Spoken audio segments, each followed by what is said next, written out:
it just sounds like a 12-year-old. Is that a lunchbox?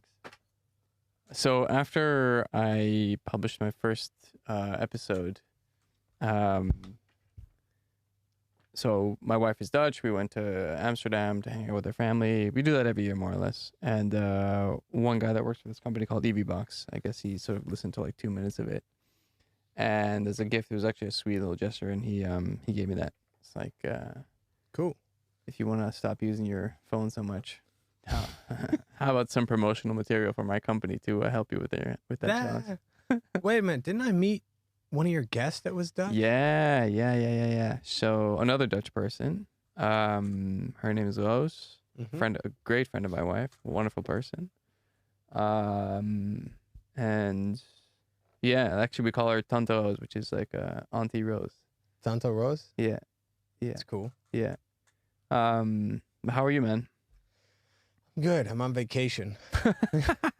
What? I'm on vacation. Okay. Am I supposed to be some sort of attraction? No, you just you give me a reason to come here and get free soda. No, I'm on vacation. Actually, we yeah, just moved apartments, so like, Right. my vacation is so far we've put together all the furniture. I've painted almost all the walls. We've redone parts of the kitchen. The kitchen's actually designed like a ice cream shop. Yeah.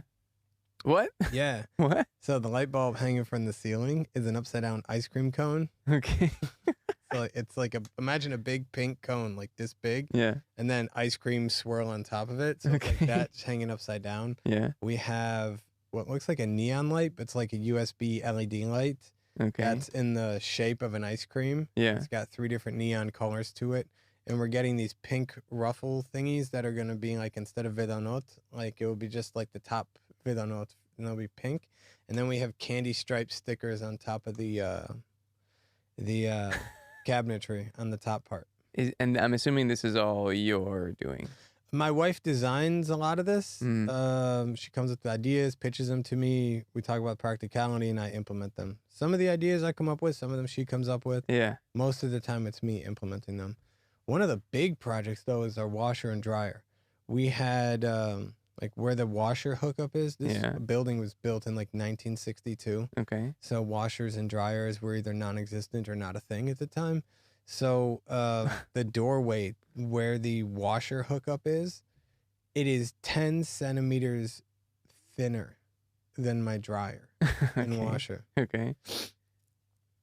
I hired an installation guy, and I had measured before I brought him. And what we did was we took the bottom half of the door frame on both sides, Mm-hmm. cut through it, ripped off the whole door frame on the bottom section on both sides, and we're able to get the washer and dryer in, restack them, and then put the door frame back together. Wow. That sounds like something I'm not capable of doing. I think tomorrow what I'm going to do is I need to put new sliders on one of the pieces of furniture we have. Yeah. The sliders broke. What is a slider? Like the rails for when you pull a drawer out. Okay. Okay. The sliders are the metal parts that Mm-hmm. the drawer slides on. Yeah. The ones that are installed right now are pretty basic. They're not load bearing, like they're not meant to hold a ton of weight, but I put like pots and pans in there. Mm-hmm. Anyways, I bought some new ones that are meant to hold up to 30 kilos each, and they're quiet close and self-close and quiet close. Yeah. Handyman. Yeah. You're useful. So you That's my vacation. My vacation is laundry. Yeah, painting. Anyways, yeah. But here we are. I mean, speaking of being a handyman, we're in the house that Neil built, like this place, no? Yeah. I kind of built it. I mean, the infrastructure was here when I got here. Yeah. For your listeners, I work for a company called AVI SPL. Okay. They have me here on site at Google. Yeah. AVI and SPL had an agreement to build studios at different Google for Startup campuses, and Tel Aviv was one of those campuses. Mm-hmm. I got here after this was built. Yeah. So what happened was they wanted to know some of the thoughts that I would have about how to improve it. Yeah. And we're sitting in that right now. And what would you say your specialty is? Is it more lighting? Is it more sound? Lighting.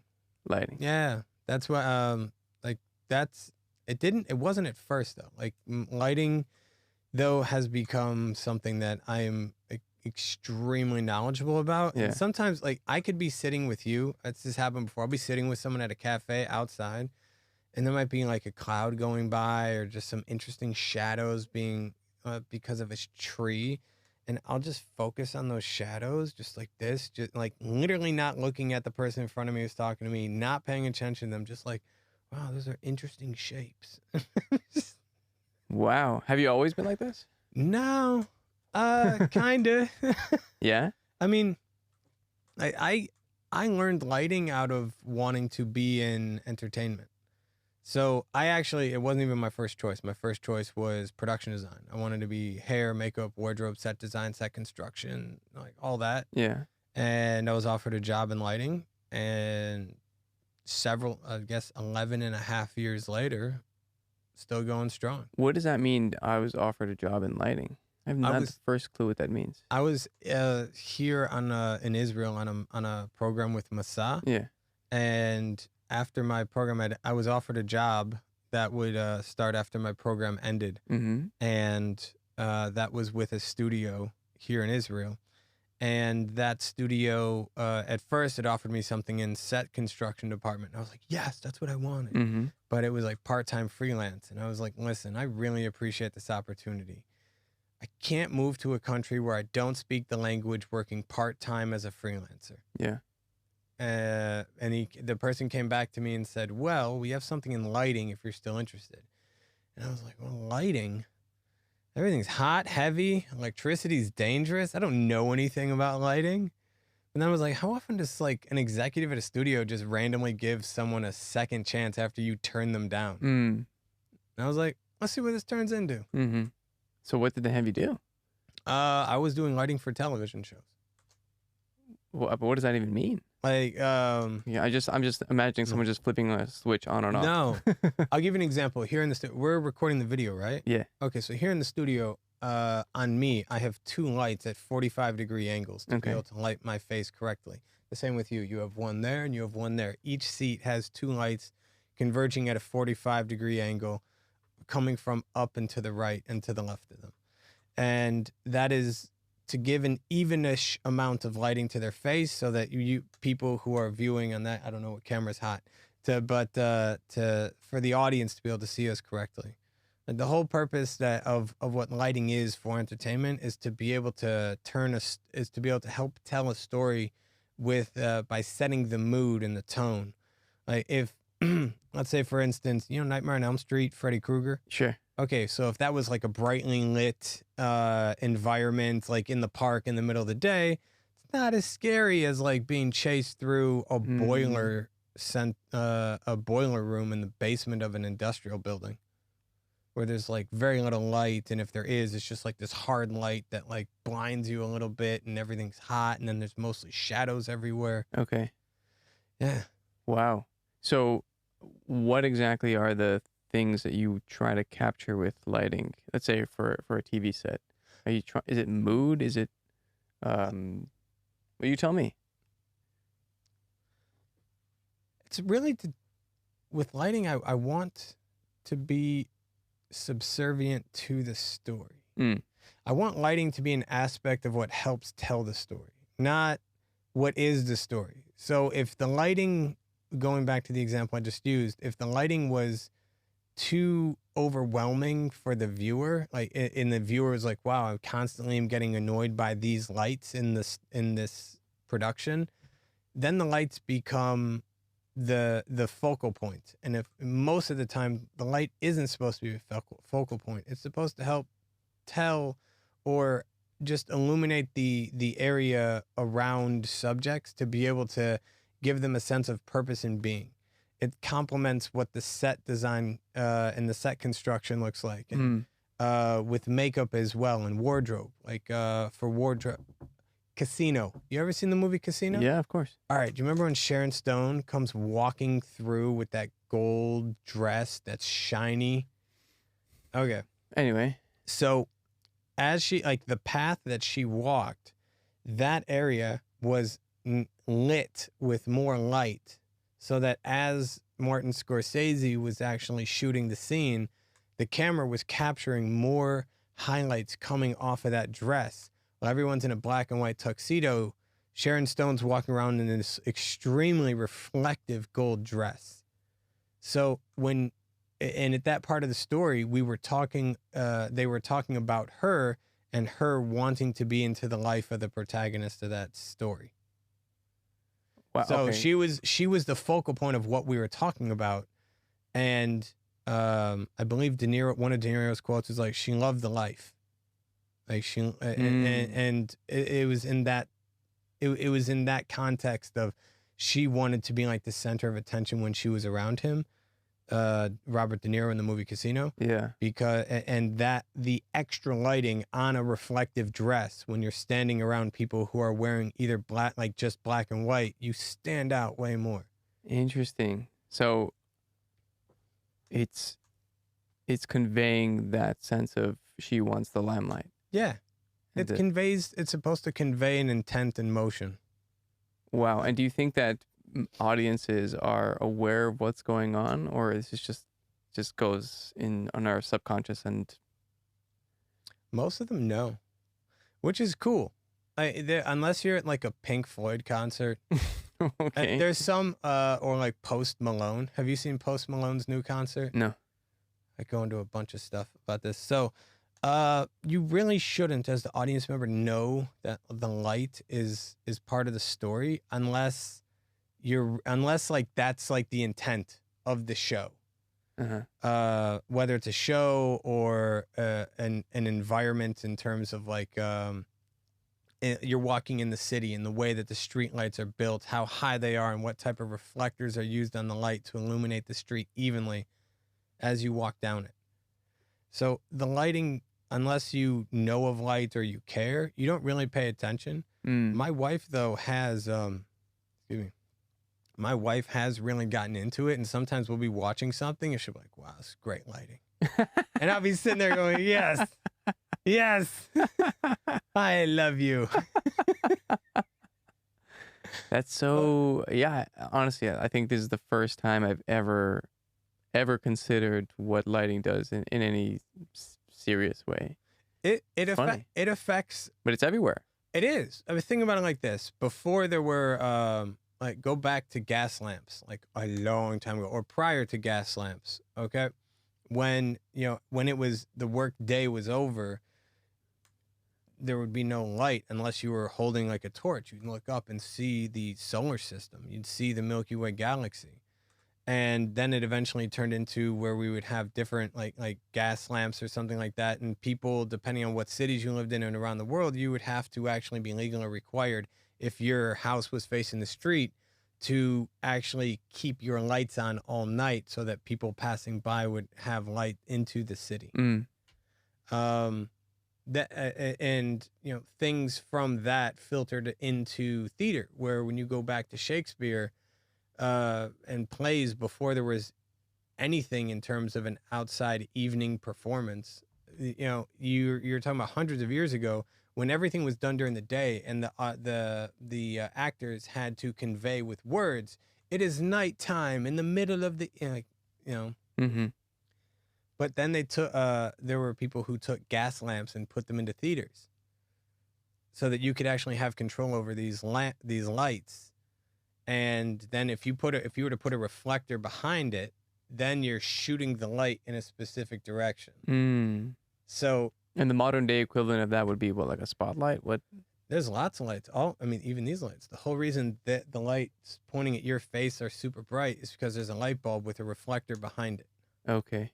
That's like the most basic form of a light that's used for when you want a light pointed in a direction. But think of house lights that you would just screw in, like a regular light bulb. Those lights, unless you have a specific covering over them that points the light in the same direction, it'll just kind of broadcast the light everywhere in all directions. So you could put like a frosted globe over the light Mm-hmm. to softly illuminate the room. You could put a clear globe so it would just more harshly illuminate the room. Yeah. And things like that. Here's a for instance, not a for instance. Here's the actuality. You know the new bridge, the walking bridge over here? Yeah. Okay. Have you been on that bridge or drove under the bridge? I have walked over the bridge during the day. Have you driven under the bridge at night? No. Okay. So, do you live in the north or south? Let me ask you. Do you know the tunnel at Summit Wolfson? So when you go, most tunnels are like this. They're lights like these, pointed straight down at the driver to illuminate the tunnel. Mm. So what I like to do when I go into a tunnel at night, I take the sun visor and I bring it down so that the lights, like how they are right now, are not directly hitting my face, but I can see everything very clearly in front of me without having these bright highlights being distracting. Try it with me right now. Just Okay. cover up, but you see, you can still see me. Yeah. But are these lights as distracting to you anymore? No. So when you're driving at 100 kilometers an hour, Yeah. and you can take these hot spots out of your eyes, you can see more clearly in front of you. Why do they put them up there? Everyone's done it like that for years, decades. But the bridge over here, the walking bridge, Mm-hmm. underneath, there are LED strips that, you see this handle right here? Okay. So if this is the bottom part of the bridge, this part right here, if this is the bottom part of the bridge, this is the top of the bridge, you're walking across it, there are little pieces of metal under the bridge that follow along the whole bridge that have LED strips on them and point up at the metal. That creates a bigger area for the light to then reflect down at the driver. Mm. And when you drive under it, it's not as distracting as having big hot spot lights like these ones pointed at your face while you're driving 100 kilometers an hour. Okay. I literally noticed that 2 weeks ago. I was like, wait a minute. I wish I could have stopped in traffic. Well, I mean, let me phrase that. There was no traffic because it was at night. Mm-hmm. So, but it really caught my attention. And I'm really wondering who else cares about this, but it was absolutely intended to be like that because of the way that the bridge was designed. Had to have been. Sure. Do you find that when you look around you, just in the way that modern infrastructure is built, that the lighting around us is built in a logical way or not? Depends. I feel that sometimes people just don't care. I can quickly tell when someone doesn't care. Well, it doesn't matter whether it's industrial or whether it's for entertainment. I can quickly tell when someone doesn't care. But most people, I'm assuming, don't care, right? It's not. I don't know if it's that they don't care. It's more of, I think my words are misused. It's more that they don't really pay attention to it. Sure. Some people have I just realized that light shouldn't be pointed at me. There's 3 at me, and that one should be pointed at the sign over there. Oh, well, sorry. I told you earlier, I was like, I get distracted by that. I really do. Yeah. So I don't think it's that some people care. I don't think some people even pay attention to want to care, to like really notice. Like, let's say, you know how some LEDs these days, some will be like more bluish, some will be more orangish. I have no idea what you're talking about. I'm one of those people that All right. So don't even know how to pay attention to it. having light bulbs that are the same color Yeah. or color temperature inside of your apartment Yeah. helps your eye stay more in a zone of understanding this is what are the type of wavelengths I'm going to be receiving now, and I don't need to adjust when going from room to room. Oh, wow.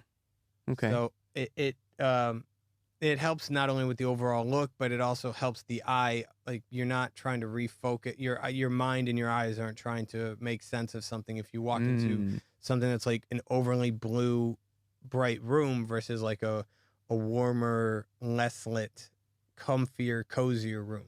And the extreme version of that would be like you go into a room, the lights are off, you leave the room, you come into a brightly lit room, and your eyes are all, you close your eyes a little bit, and you're you're blinking because oh my god, there's too much light, right? It's basically the exact same thing. It's just it's with it's with color, and you're not going to be as like blinded.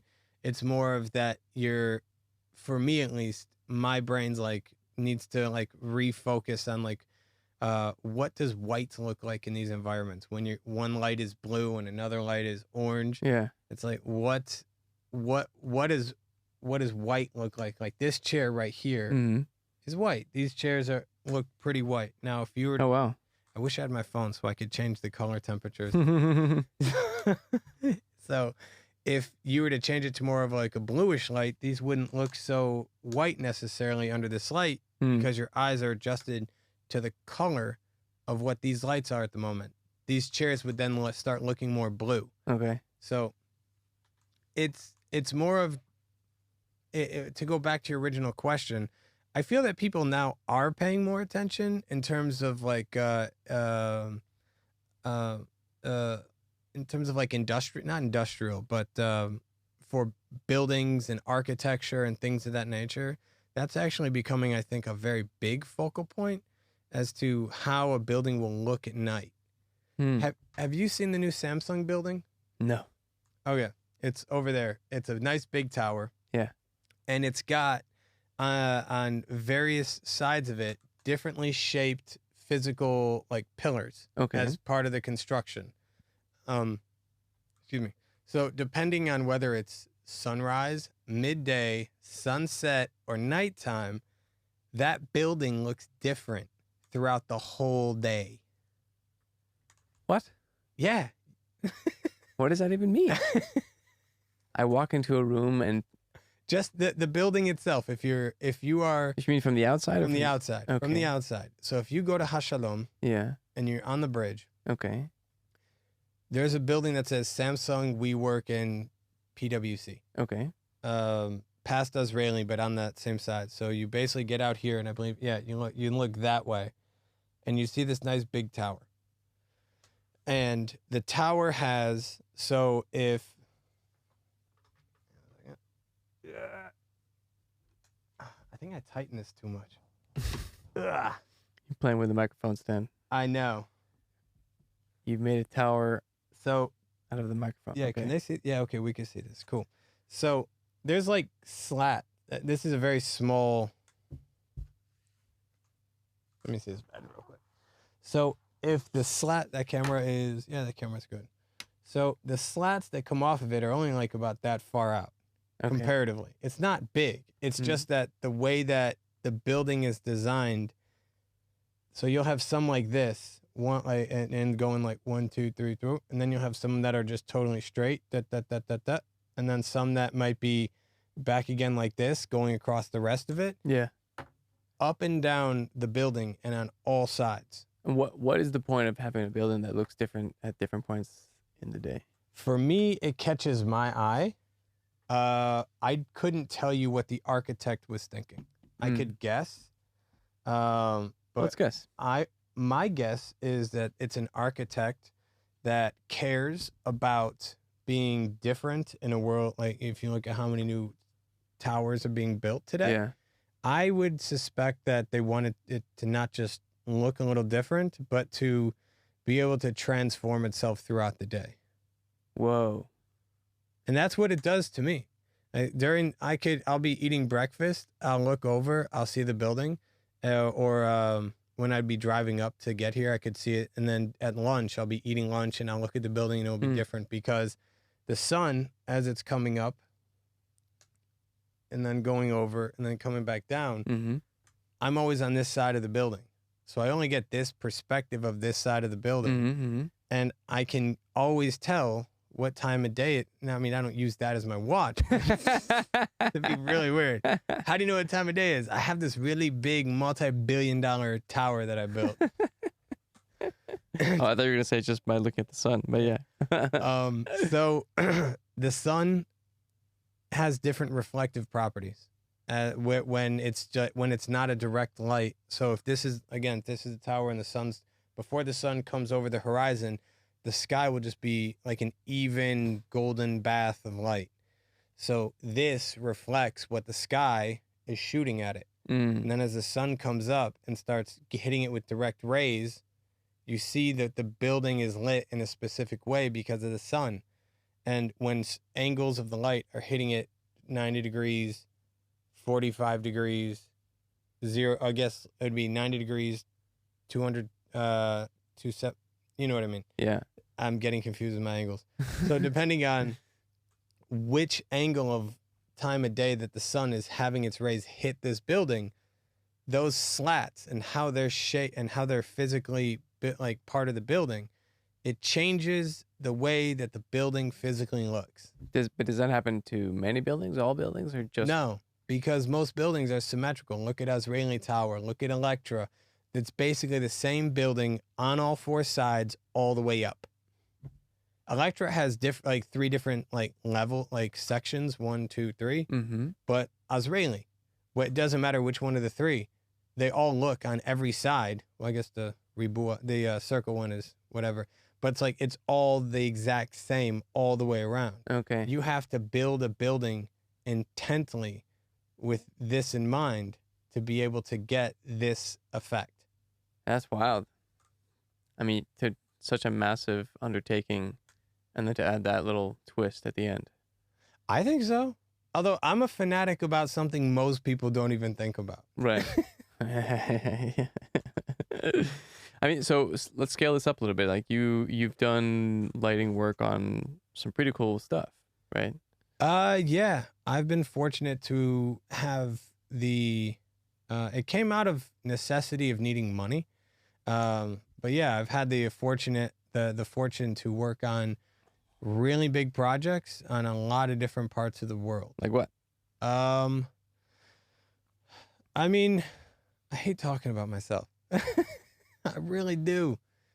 I've had the opportunity to work with Captain America Winter Soldier. I was on one of the lighting crews and also one of the rigging crews. Mm-hmm. That's for film. Wait, what's rigging? Yeah. All right. So all the infrastructure hanging above us in these raceways. Yeah. So in a movie, you go into an empty, when you go into a space that doesn't have anything like that, people who are riggers are the ones that construct everything around you that lights and sound will be attached to and build this. Oh, wow. Yeah. So they handle all the heavy metal temporary infrastructure stuff. Okay. And that's a very simplistic way of putting it. What was I talking about? So that's a major movie that you were involved in. Yeah. Captain America, that was fun. For television, Eurovision. No way. Yeah, here in Eurovision, here in 2019, I got the opportunity to work on Eurovision. Same stuff, lighting and rigging, or actually, it was just lighting, and it was just for the teardown. It wasn't as much. I was trying to get onto that earlier, but just didn't happen. Okay. Yeah. Then for theater, I worked. There's two really big ones. I worked 4 years at Beit Lesson, okay, here in Israel, which taught me a lot about not just like how I would do a show, but how I work with others around me in a theatrical environment. The other big one for theater is Cirque du Soleil. Right. The opportunity to work with them. Yeah. For corporate, AVISPL, who has me on site here at Google. Yeah. Photography. I've also done photography. I don't think you know that about me. So I've also done photography. I have had my work on the front page imprint of the Jerusalem Post above the fold. Cool. Yeah. You're as a photographer. Mm-hmm. Cool. Yeah. Wait. Okay. So I'm a superhero fan. Let's say. Ooh, which one? All. Oh, you like hypothetical? Sorry. No. I mean, I love all superhero movies. Mm-hmm.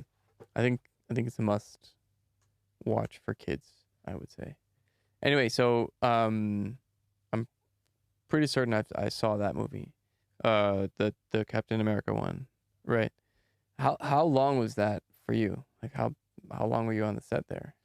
Or many sets. I was working in Cleveland and we were Cleveland. yeah. I was working with them out of Cleveland. Uh-huh. That's where I was born and raised. But they were filming in Cleveland? Yeah, a lot of movies film in Cleveland, Ohio. What? Yeah, they have really good tax incentives in Cleveland. Cleveland has given the movie. I'm not speaking on my camera. I am not speaking on behalf of the film commission. I am only speaking with conjecture and allegedly. Okay. Allegedly. You sound like there's a movie mafia that's out to get any detractors. It's not a movie mafia. It's just I'm not trying to speak on someone for what I'm about to say. Okay. I feel that the Cleveland Film Commission has given carte blanche to major motion pictures that are going to bring a lot of work to Cleveland. They've shut down several kilometers for Captain America. They shut down like 6 kilometers of highway. Of like major highway connecting like east to west over the coast. I had no idea. Yeah. They've shot at the Cleveland Browns. There was a movie about the Cleveland Browns being shot at the same time as Captain America. They had like just aside from just that, there are a lot of superhero movies that have been shot in Cleveland. No way. Yeah. Fast and Furious 8, 7, 8. One of those did filming in Cleveland. And other cities around Ohio, such as like Cincinnati, Columbus. Yeah. Oh, I did an American Express commercial in Toledo. Is that Toledo? It's like northwest. Still in Ohio? Yep. Toledo, Ohio. I had no idea. So Yeah. it's just a tax thing? Yeah. It's a tax thing, but also it's when you want to shoot in Los Angeles, I think people there are it's very expensive. Aside from like tax benefits, it's just in general very expensive. Mm. And I don't think people there are as keen to wanting to have their day ruined because like some director's trying to get his shot for the day. So they shut down like Sunset Boulevard just for this one scene when you could go and shoot it somewhere else for like, I don't know, a third the price. Yeah. And get more time and more space in this area that you can, transform with the set department and the production designer to make it look like Sunset Boulevard or make it look like they made Cleveland look like Washington D.C. Yeah, they renamed bus stops, put in subways that don't exist. Holy shit. Yeah, they like not just the subway. I'm talking about this like fake stairs. So it'd be like what would look like a subway escalator entrance or whatever at this intersection in Washington, D.C. Yeah, they would like literally plan out, all right, I want this entire section of highway and road to look like Washington, D.C. Wow. How do we do that? I had no clue that Cleveland was the bastard brother of Hollywood. Yeah, not even just for film. Actually, Cleveland's been a hotspot for theater for a long time. I don't know if you're not into the world of theater, there's Cleveland, Denver, and a few other cities that aren't necessarily noted, like given notoriety to the general public about how they're involved in entertainment. But Cleveland Playhouse Square has been home to theater. And I mean, like any Broadway show that has a touring version of their show, it will go to Cleveland, it will go to Denver, and there's like 3 other major cities. I forget what they are. Yeah. There's like 5 at the time that I remember having read this. There was about 5 major theatrical touring cities. And wow. Cleveland was one of them. Is theater a big deal in Cleveland? I mean, I know that there's an industry there, but do people actually go? Yeah, it's actually kind of a big deal in Cleveland. No way. Yeah. That's cool. You always think of Broadway being great, which it is. Times Square is pretty amazingly overwhelming. Yeah. There's a lot of lights and billboards. Shitty seats, though, I have to say. Depends where you go, though. I was at the Richard Rodger watching Hamilton, and we were sitting on the balcony, the second row from the front of the balcony. And? It's great. I could see the whole set. I could see how things moved. I could see the lights and everything like that. Okay. I got a story about that. I just go ahead. I figured out how to get on stage on a tour of that show. What? Yeah, I got a private on-stage tour of Hamilton for free. How? Okay. I the person who brought me to, I was in New York with a friend, and he woke me. He came back to the room, the hotel room the next morning, and he was like, "Guess what? I got us tickets." And I was like, "To what?" He was like, "Hamilton." And I was like, "How?" He's like, "Don't worry about it." So I was like, "Man, how can I repay my friend back?" I was like, "I want to try and get us on stage. How can I do that?" Because like you'll see if you look at when that show was really like in its beginning at Richard Rodgers, there was press, there were celebrities like Steven Spielberg went there. I mean, Mike Pence went to go see the show. That was a weird interaction. But like really high profile people would go and see that show. So I was figured out who I would need to talk to. And I talked to that person and I said to them, "Hi, my name's Neil. I'm from Israel. I do lighting. And I know I've been really excited to come and see this show now that we have tickets. I flew all the way from Israel to come here to see this show. And I'm wondering if there's someone who I could talk to after the show about the lighting." Okay. And this guy pauses. He looks at me. I don't break eye contact. It feels like an eternity, but after 5 seconds, he's like, "All right, meet me at the side of the stage after the show. Your name will be on the list." Whoa. The person who was running the lights that night, she gave me a tour of the lighting rig, and we got to have like a private, not private. I mean, some of the actors were on stage and whatever, but we were, I was talking to her and the head electrician about the entire rig and the lights and the spotlights and lighting cues. And I got a whole rundown of that. Okay. Like, here's the thing. Most people are like, "Oh, I want to meet this famous person. I'm like, I want to talk to someone about lights. Yeah. Who does that? Right. Other people who enjoy lighting." So I was able to get me and my friend on stage after the show. Was your friend also a light aficionado? He's a photographer and a There you go. cinematographer. Yeah, he turned me onto photography. He gave me my first digital camera. It's weird that you didn't already have that hobby even before. Like if as someone that's so now into lighting, like why? I kind of did. Back in like high school and in middle school, I was doing photography in the dark room, developing film and things like that. Okay. And I hated color film because you could never work in black and white photography. You could have the dark light on and work in an environment with. You ever been in a dark room? No. You ever seen a dark room? In movies and film. That orange light, whatever. Yeah. So that orange light is real, and it's a special light designed with wavelengths to not interfere with the photo, with the chemicals in the photo paper, so that it won't develop it.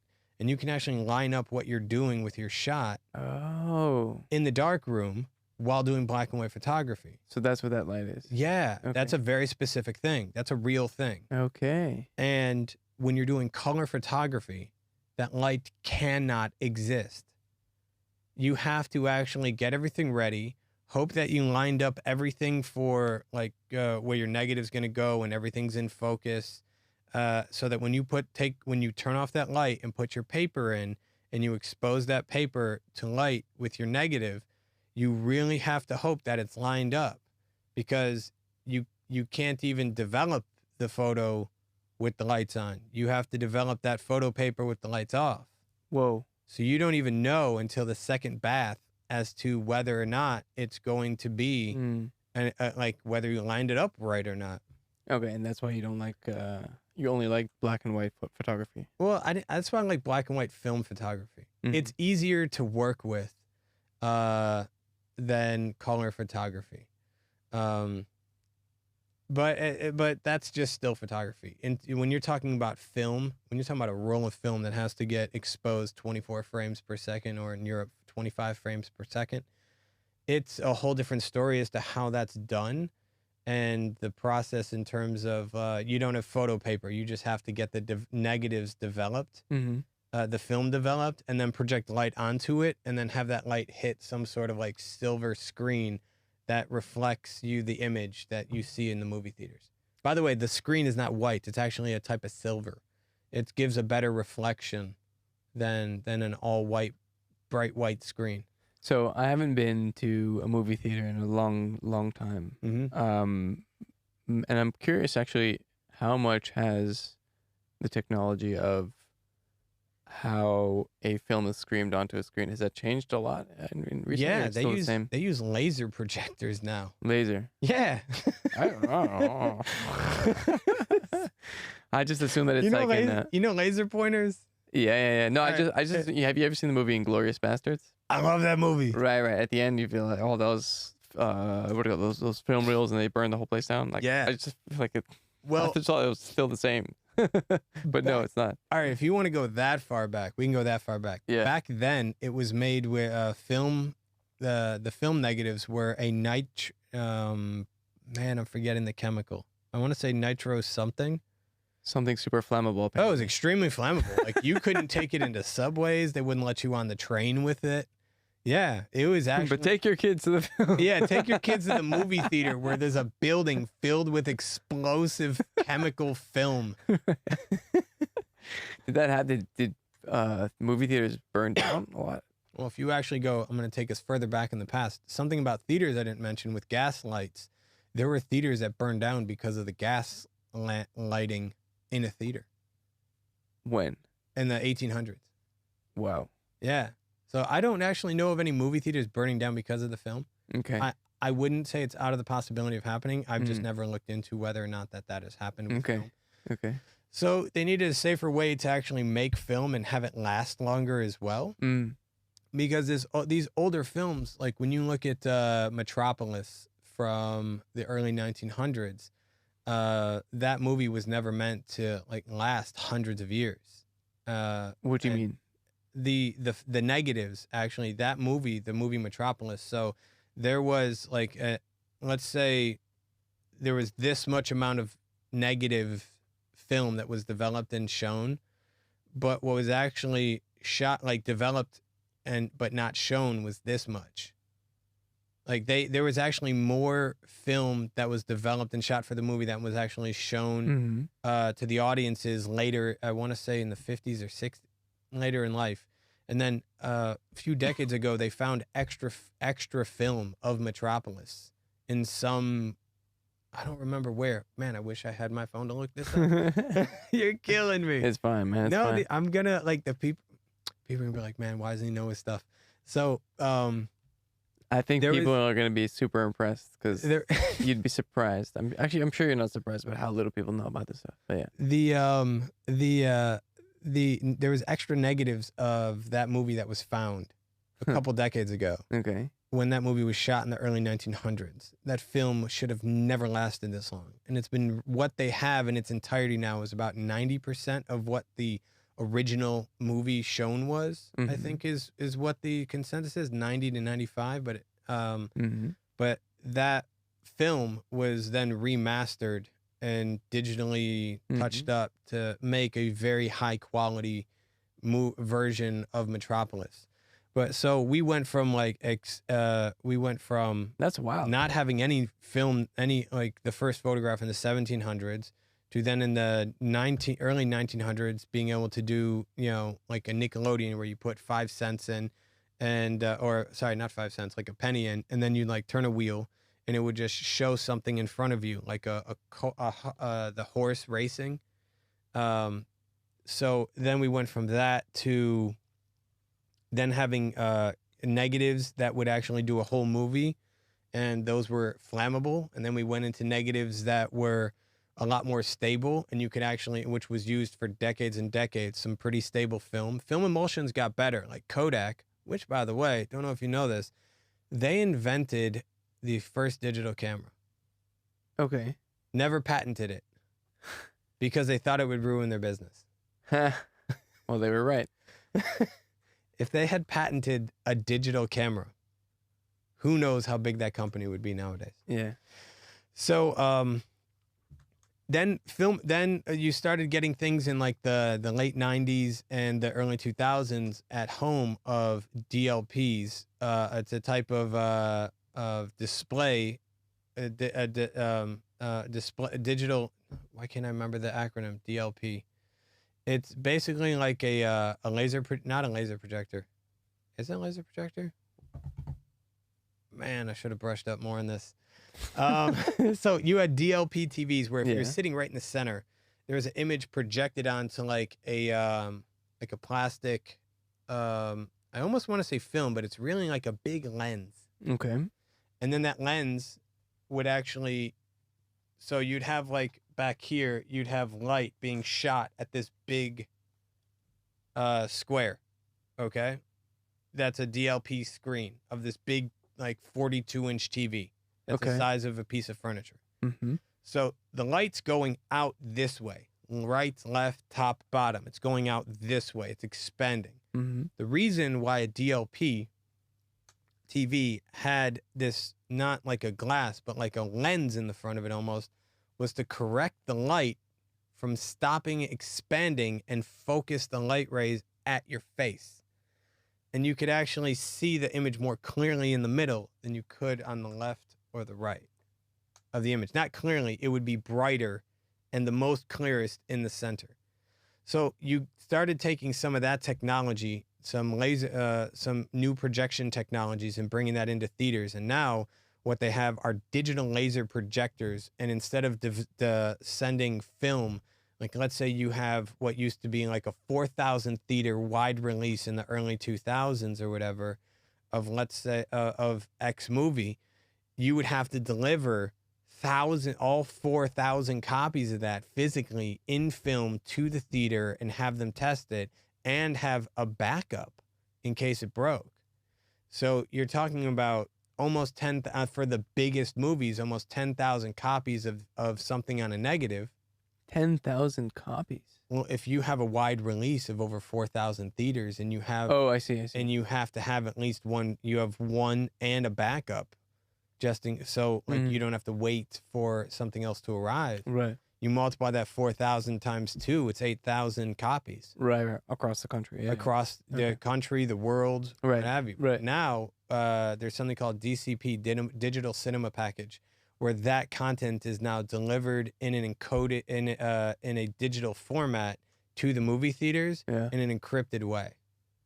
Martin Scorsese, I believe, has, I remember hearing or reading or seeing this somewhere.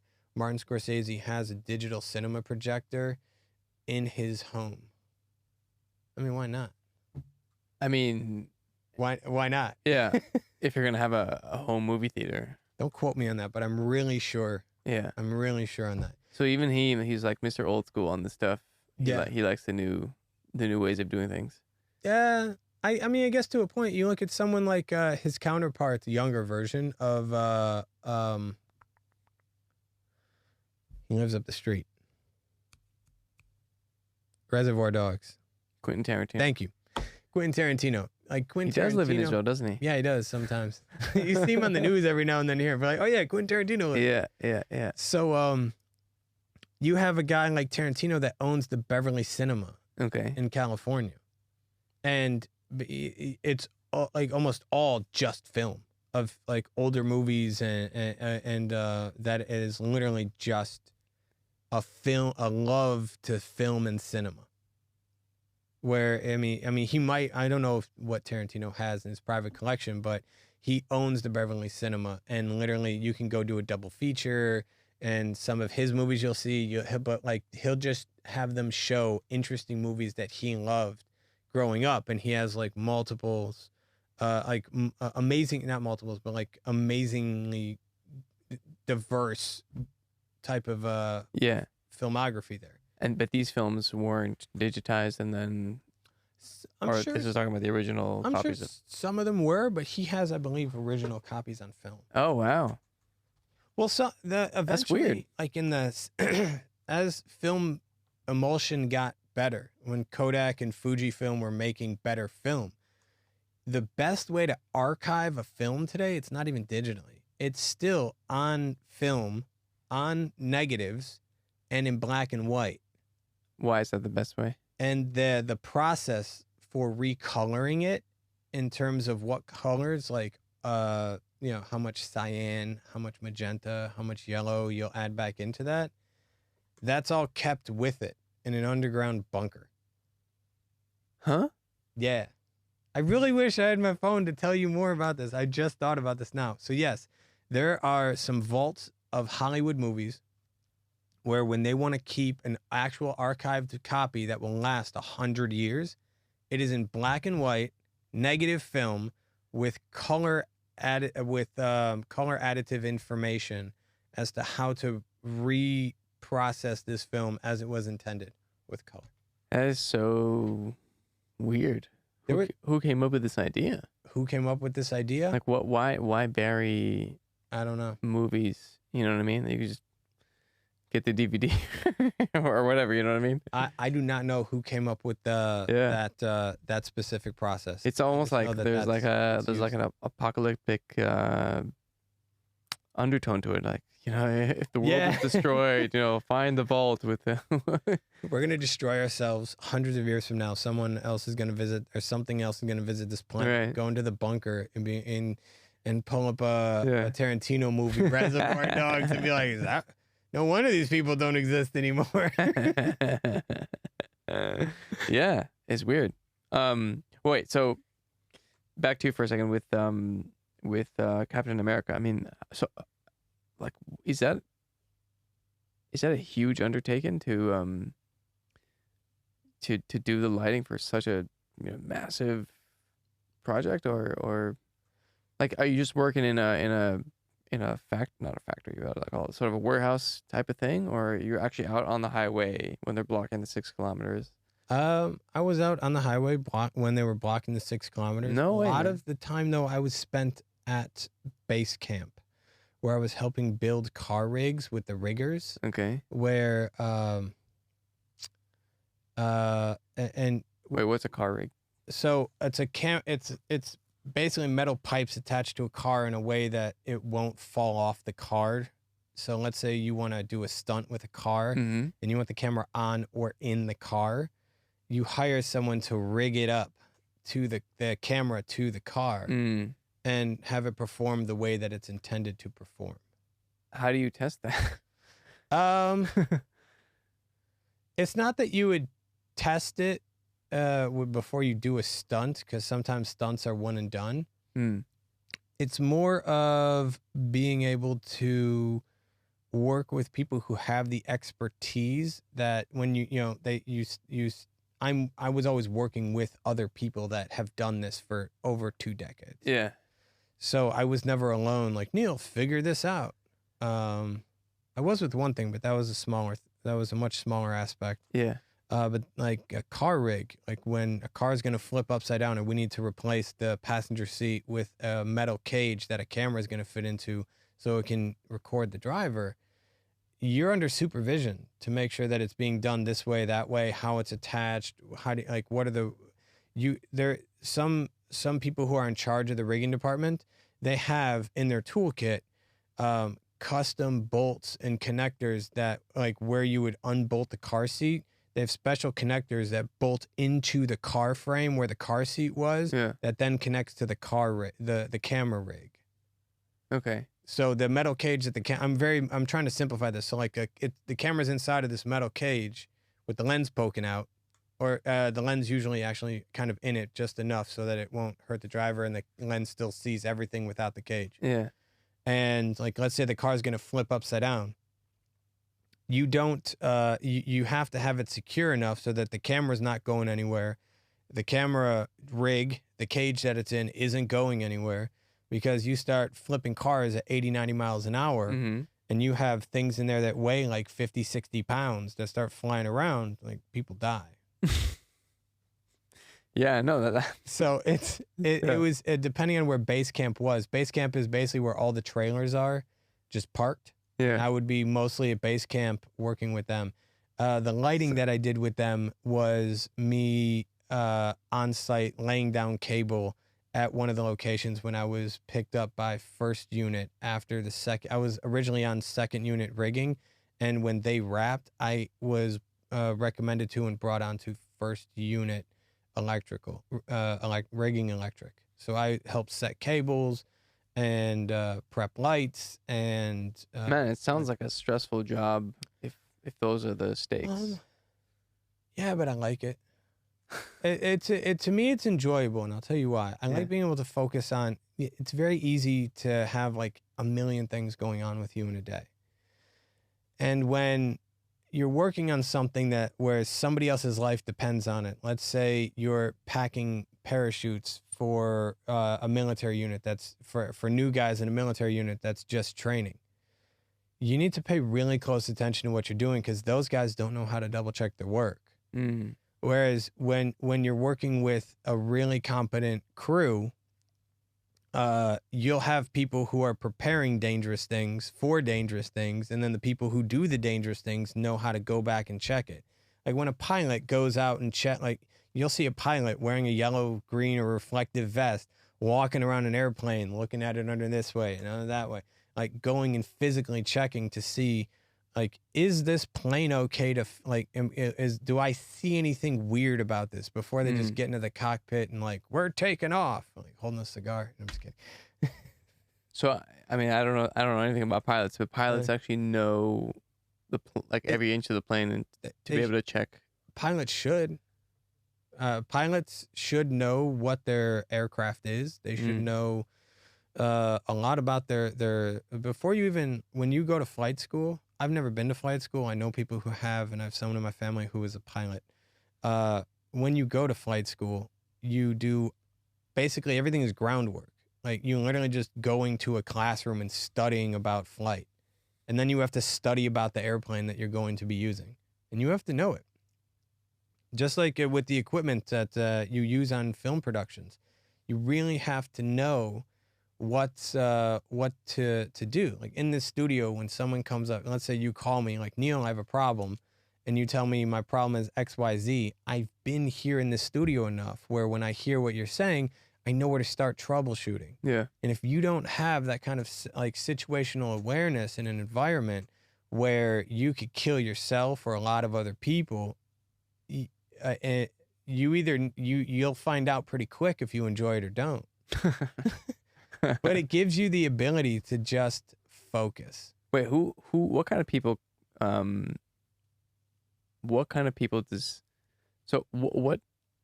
trying to think of how to phrase this question, but this profession selects for what kind of people? Depends on what you want to do in this profession. Like, so for example, who shows up in the movie set, for example? Really, anybody could show up in an entertainment set. Like, I specifically wanted to work in feature films in art department, and that didn't happen. I basically just showed up, and I said, hey, I don't really know what I'm doing, but this is what I like. How can I help? Yeah. And honestly, those are the best people to work with. The people that are just like, I'm here, I'm new, and the ones that admit that they don't know what they know, it's really beneficial. It really is, because like the person who has experience working in that environment knows where to put someone like that so that they can A, learn, and B, hopefully have fun. But and C, A, be safe. Yeah. B, learn, and C, hopefully have fun. Yeah. But again, with those kinds of stakes, and I'm assuming it's also a thankless job. Right? A lot of it, yeah. Yeah. A lot of it really is a thankless job. There are some celebrities, though, here in Israel that I would say definitely thank their crew. I've heard stories of other like major A-listers from like Hollywood doing XYZ for their crew, but I've never been a part of. Mm-hmm. I would say that the producers of Captain were absolutely fantastic, and in terms of thanking their crew. At least from my perspective and what group I worked in. What does that look like? After they rented a taco truck and you could just go and get free tacos on set. It's actually one of the thing that made me think like, man, I always want to be relevant to content creation. Was doing something. I got finished doing something on one of the takes where I was like right there next to a bus that had pyrotechnics on it, and there's a lot of action and stuff and like fake guns being shot on set. And right after that, like my boss was like, "Hey Neil, we're wrapping here while we do transfer. Take a break." We got a taco truck. So like after that, I went and got 2 free burritos, custom. Pretty cool. But the producers will take care of their good producers will take care of their crew. Yeah. Good producers will find ways to hey, we can do this today to make everyone's morale a lot better and make everything fun. It is a thankless job from the general public, pretty much not universally, but like most people aren't thinking. I'm the type of guy that sits there and watches the credits. Okay. Like, it's like you gotta. Yeah. Well, but you're in it. You know what I mean? I'm in it. So like I like looking at different people's names. There's actually a new section in credits that is really cool, production babies. And they only list the first name. So any person working on a production that puts production babies in there, so if you have what's a production baby? Any person who's working on any person that works on a production. Yeah. Who has a child, whether you were the father, the mother, or like you had a child during that production. Oh, and this is still your job and you got to go and do it while your spouse is at home with the baby. Yeah. That baby's first name gets a credit in the movie under production babies. So I'm going to be an asshole for a second. So they took you away from your newborn child and all you get was like, that's I'm just thinking of the t-shirt. Like all I got was my child's first name on the fucking credits. Well, I mean, it depends. If you're on a union job in America or Europe, you're getting benefits in terms of like you have insurance through the production. Yeah. If you're in the union, you have benefits through the union. You're making a paycheck. You're being able to provide for your family.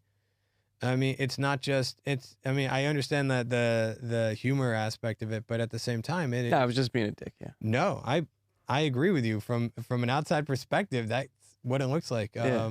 But there is a lot of people that miss birthdays, graduations, because they got to make money to support their family. Wow.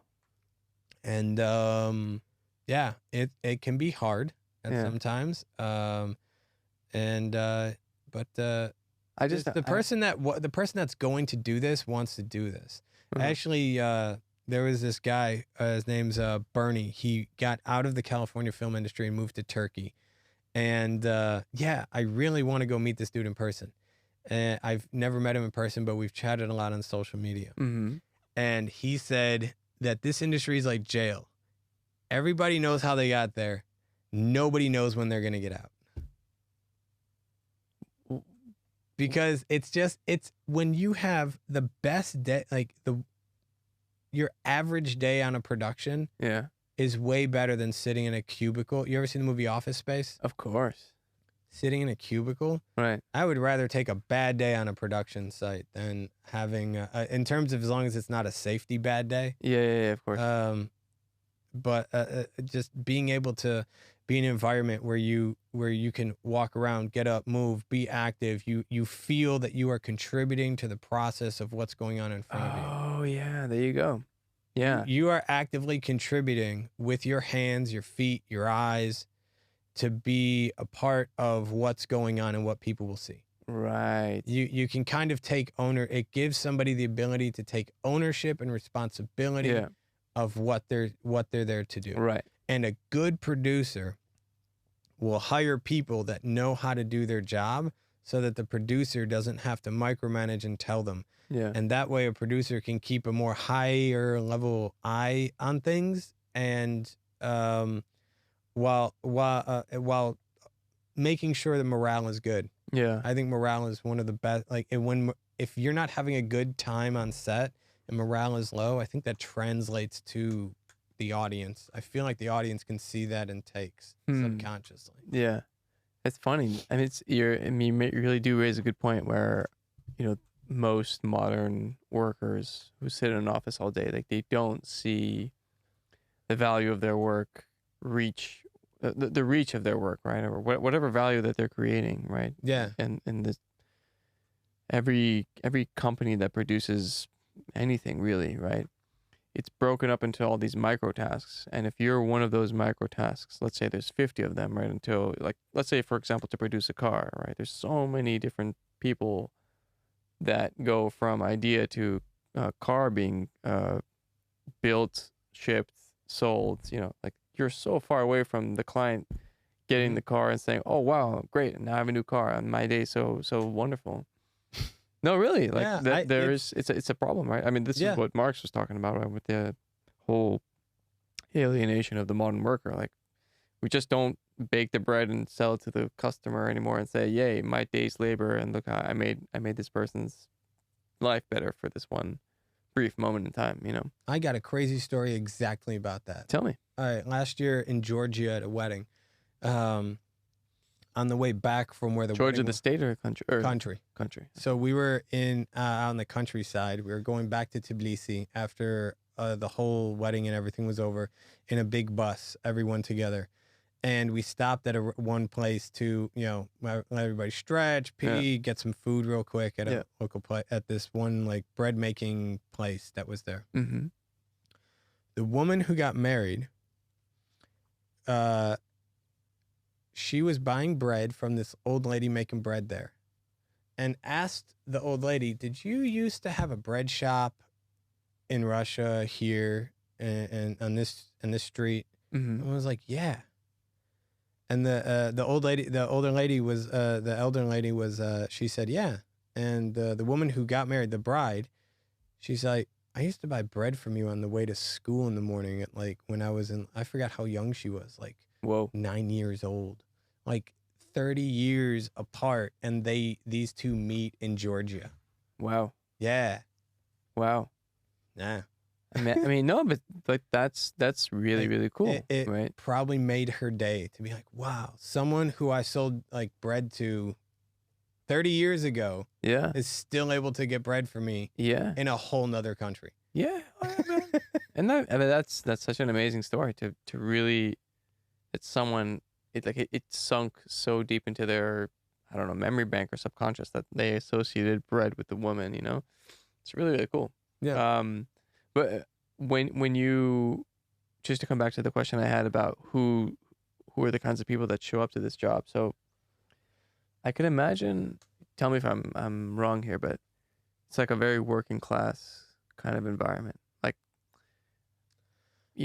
guys who don't really have such a huge ego. They can make fun of one another. Like one of those kind of, you know. Oh no, you get some egotistical. Okay. You can get some really egotistical people.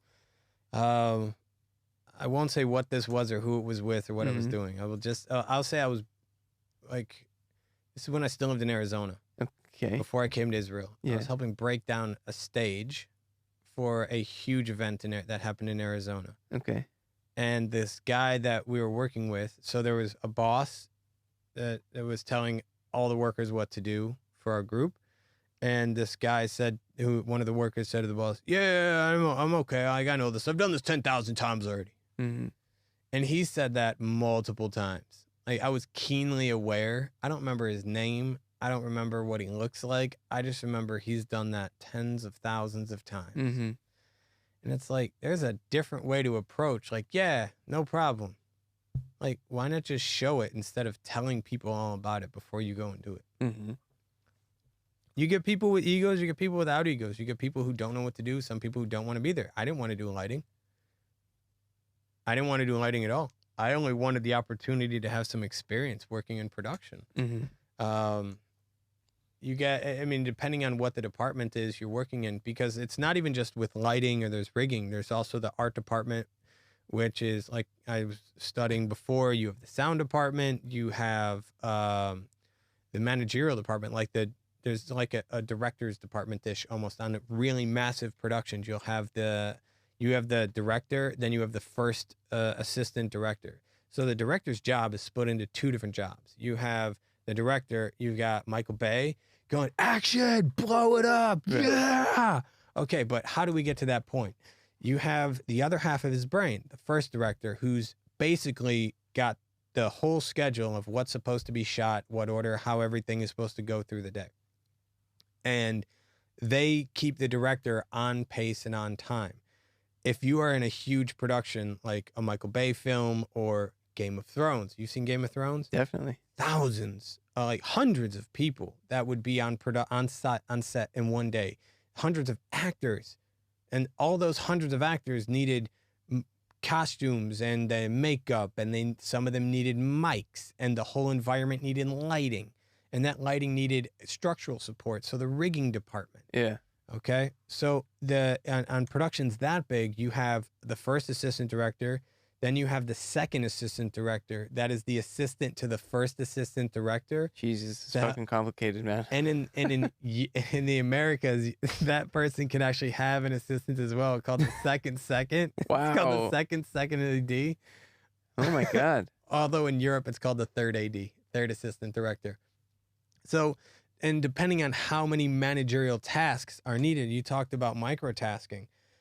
The third AD or the second will have a lot of microtasks that get put together that are less tasks for the second AD to put together, that then hands off stuff to the first AD, who's like right there next to the director all day, to make sure that like what the director wants and is going to get can still happen. Oh my God. So like you get all different types of people within the entertainment industry. And on top of those are just people who are on set. Then you have people in post-production who people in labs who used to develop film. Mm-hmm.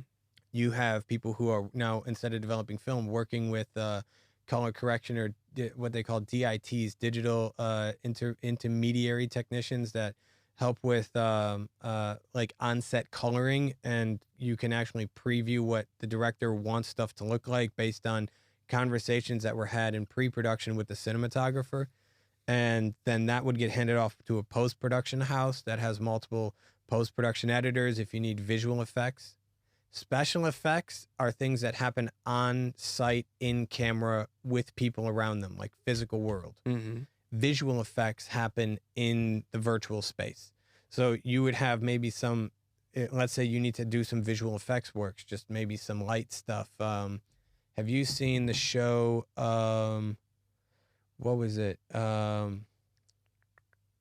was the woman who was trapped in it was a comedy produced by Tina Fey, and the woman was trapped in a basement and finally let go, and she's like trying to explore. Oh no, she wasn't trapped in a basement. She was stuck in a cult in a basement, and finally like exited out into the world. I forget the name of it. But anyways, one of the scenes was shot in late autumn, and the trees were barren, and they were trying to make it look like it was summer.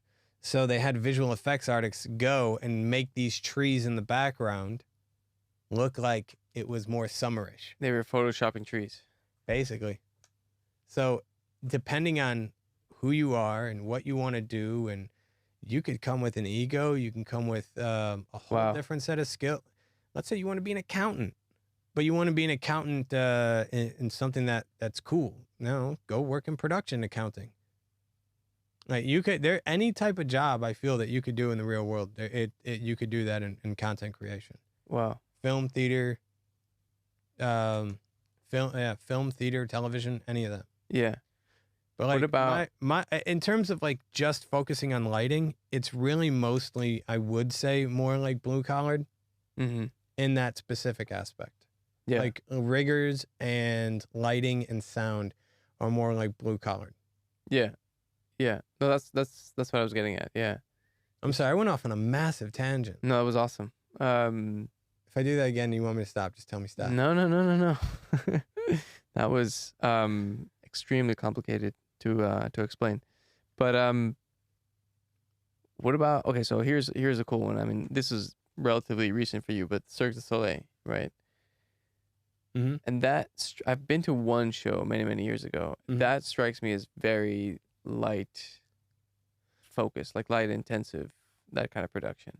It is. Like there's just lights going on all over the place. There are, because you have a 360-degree area. You have the audience that needs like some backlighting so that they can see if they have to get up and go to use the restroom, or when they're getting in and out of the theater. You need general audience lighting for during the show. You need after the show when the lights come up. They need to be able to see.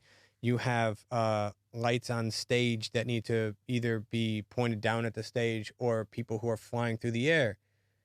And you need lights to follow those people. Jesus, right. There are some automated systems with lighting that allow you to track those people in three-dimensional space, and then you can just have like a laser pointer without the laser, just, going like this, and then the light you're controlling that's like 50 meters away will do the work that you're actually telling it to do.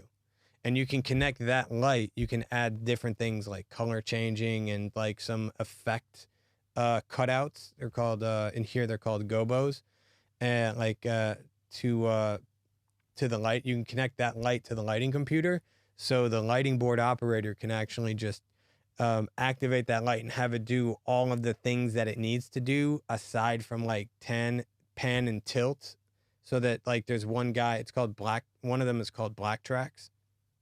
There's two major ones. I'm forgetting the second one though. So let's just say black tracks. It's basically you have a laser pointer without the laser, but it's like you focus in on the subject as it's moving, and that light just moves while the lighting board operator can program the lighting show, the show to actually just have the light do like changing colors or change effects while you're controlling the pan and tilt, because the actor might be in a different spot.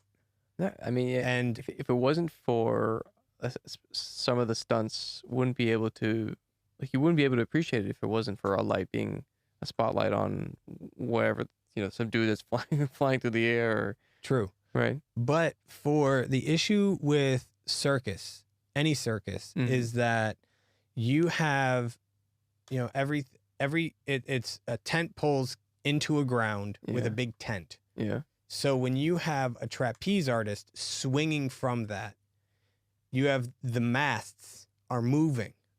Okay, the tent poles themselves are moving, and if you attach like a black track light to that, the light is physically moving a little left, a little right, a little up, a little down. Okay. Excuse me, as a trapeze artist is being caught or thrown into the air.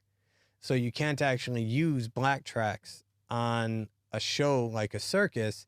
It's more of like an arena type thing where the structure is going to be not moving.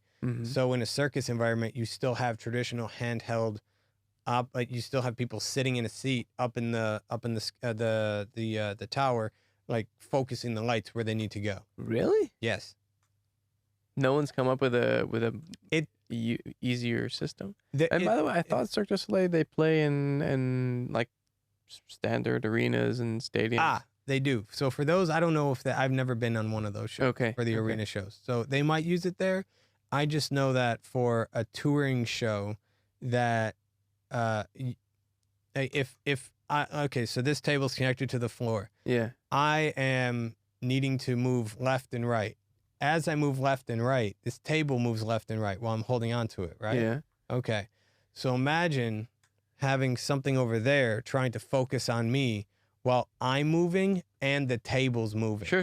Yeah, I get that. Yeah. So for when you're a touring show in a tent, like a tent pole, or like with the big top, it makes it hard to do that because the structure that you need to attach the lights to is also moving. Right. So it's like, how do you compensate for that when the movement is always going to be different? Right. So you got some dude in some tower, moving the light with the flying people. Yes. They even the one of the circuses that travels here, the Israeli circus. I've been to it, and they use traditional spotlights too. Yeah, they're also much cheaper. Like black tracks is not cheap. Wait, is that you? Are you the person in the tower with the spotlight? Or? I did that a few times, but How was that? It wasn't. This was for like television though, so I was just like listening on comms and being told this, that. One of them was a live event where I wasn't prepped and had no rehearsal. They were just like, hey, a spotlight operator guy didn't show up. Hop on. And so I'm listening in Hebrew, having the show caller say, this is coming up next. And I have to think about how I'm like 55 meters away from the stage. How do you actually get the light to be ready to go up and in position when they say go up? And one of the tricks I use is that I will dim the spotlight almost to where it's off, but to where I know I can see like just the outline of where that light is, but it's not enough to where it's like the spotlight is on and the audience knows it.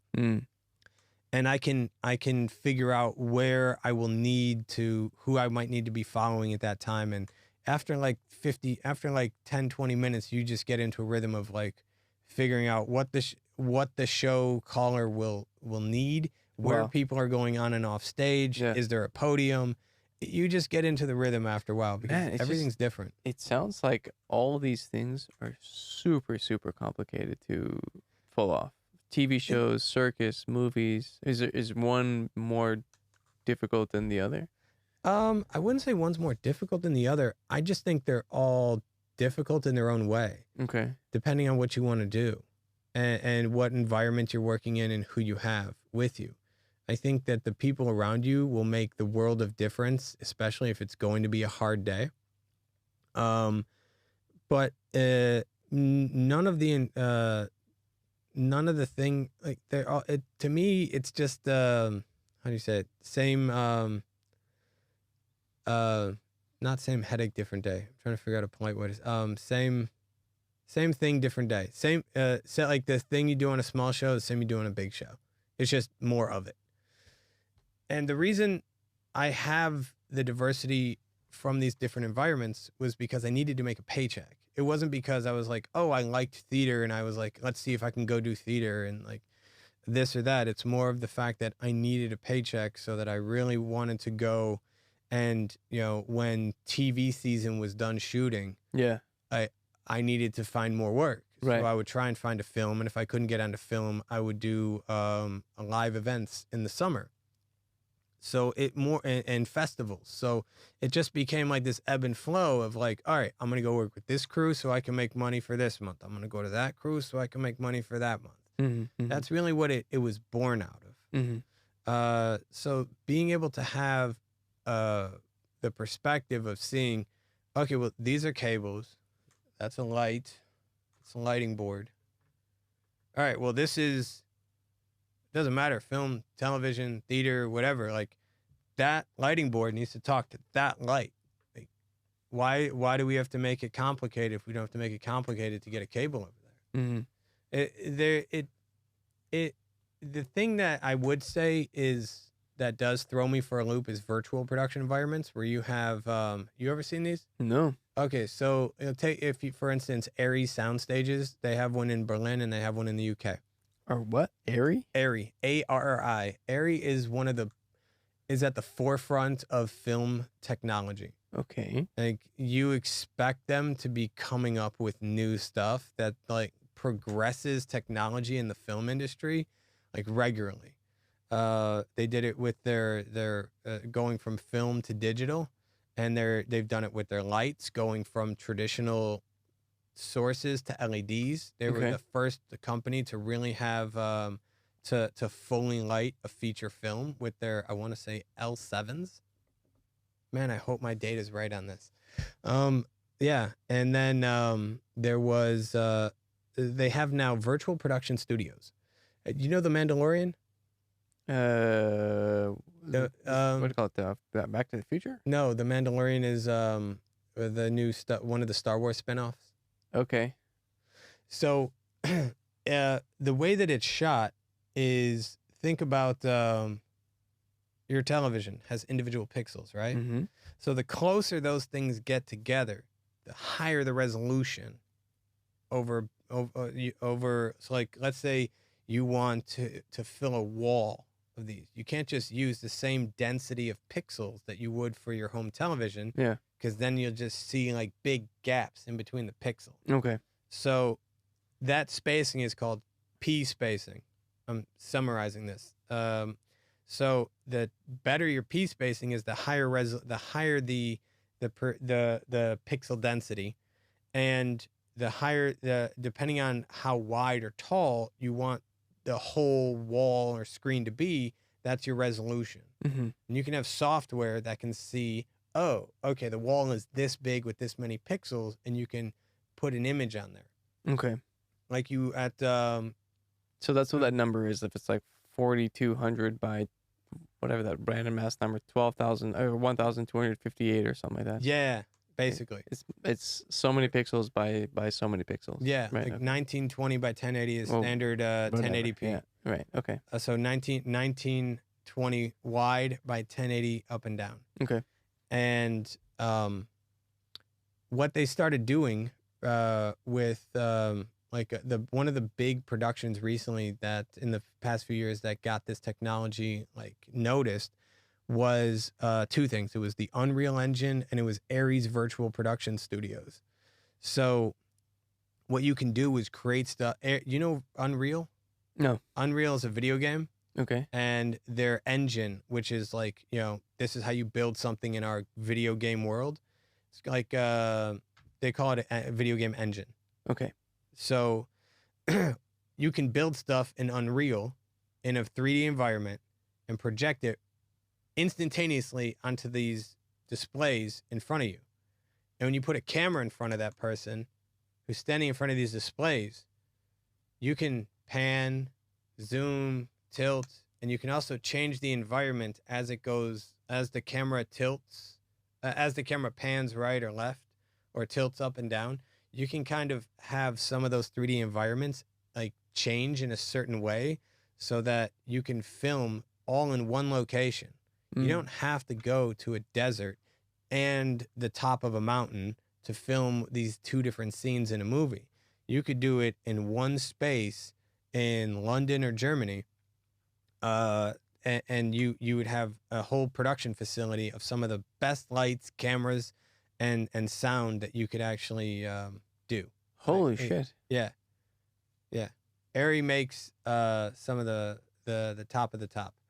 But in terms of just lighting... Wait, so why isn't this the industry standard? It's expensive. Okay. It is an expensive But new more technology. expensive than flying a bunch of actors and crew and this and that to the top of a mountain or to a desert or whatever it may be? It's, from what I've been told, depending on what you're doing, it's breaking even. But you look at this from a producer's perspective. Yeah. A producer is like, how do I make the day easier? How can I make this a better environment? How, like, the producer at the highest level looking down on stuff, if you could have your production in one spot, Yeah. catering in one spot, Mm-hmm. good air, not too hot, not too cold, no cables on the floor. In Ares' London Uxbridge location at their virtual studio, there are no cables on the floor. Mm. Yeah. It's a great environment to shoot something if you could do it. And when you have a production budget of millions of dollars, you could probably fit your shooting schedule into just that environment. Do a lot of big budget movies, do they get made with this technology? Mandalorian did. There's a lot more now. It used to be commercial, like mostly commercial. I'll get into that in a second. But to answer your question, like The Mandalorian was like one that really kind of piqued the public's interest when they started doing some behind the scenes stuff as to how that worked. Mm-hmm. Because before that, people didn't really know that much about this technology. But when you can throw that in people's faces, like, dude, look at this. This is the bleeding edge of current film technology. That's crazy. Yeah, it really piqued a lot of interest. To go off on a slight tangent to the forgot what I wanted to say. Happens to me once an episode. Yeah. Why is it so expensive? Expense. Electricity.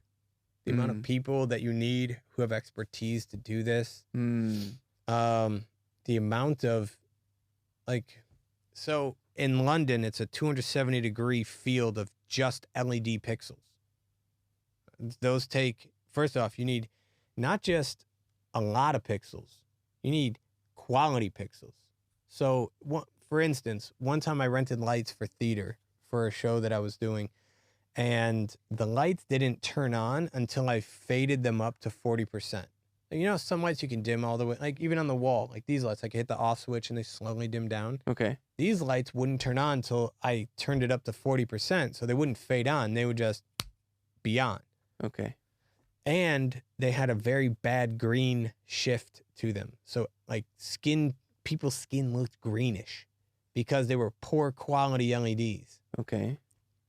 So when you translate something like that to film, when you're shooting poor quality lights, that goes against the intent of what it is you're trying to shoot, you're going to have a real bad day with the producer or the executive producer who's funding this thing going, why does this look horrible?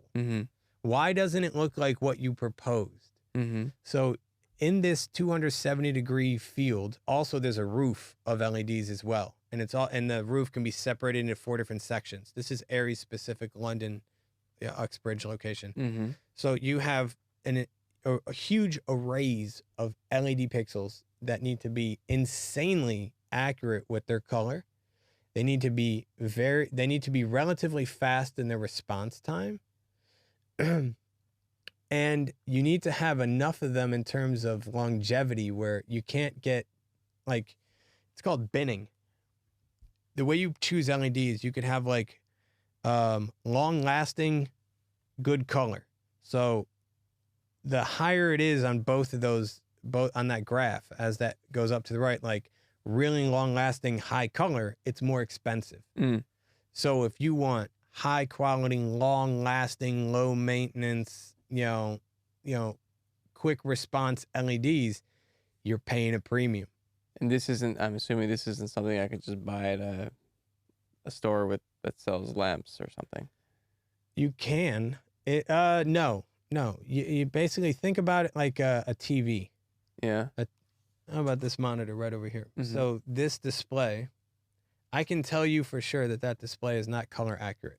It makes grays and white look almost the same depending on the level of gray that you have. Right. When I was editing off of it one time, I got really freaked out because I thought an entire logo of ours that we were adding onto the footage wasn't there. I thought I totally missed it. And then I dragged it back over to my laptop because I had that as an external display. Yeah. And I was like, oh my goodness, phew. And that's how I learned that display is just very inaccurate in color. So if you were to get like a lot of these, do you see how thick the edges are too? Okay. So if you were to put a bunch of those in a room, you're going to see a bunch of, imagine like on a Google sheet where you have just, lines separating each cell on a Google sheet. Yeah. You'll notice that when you print it.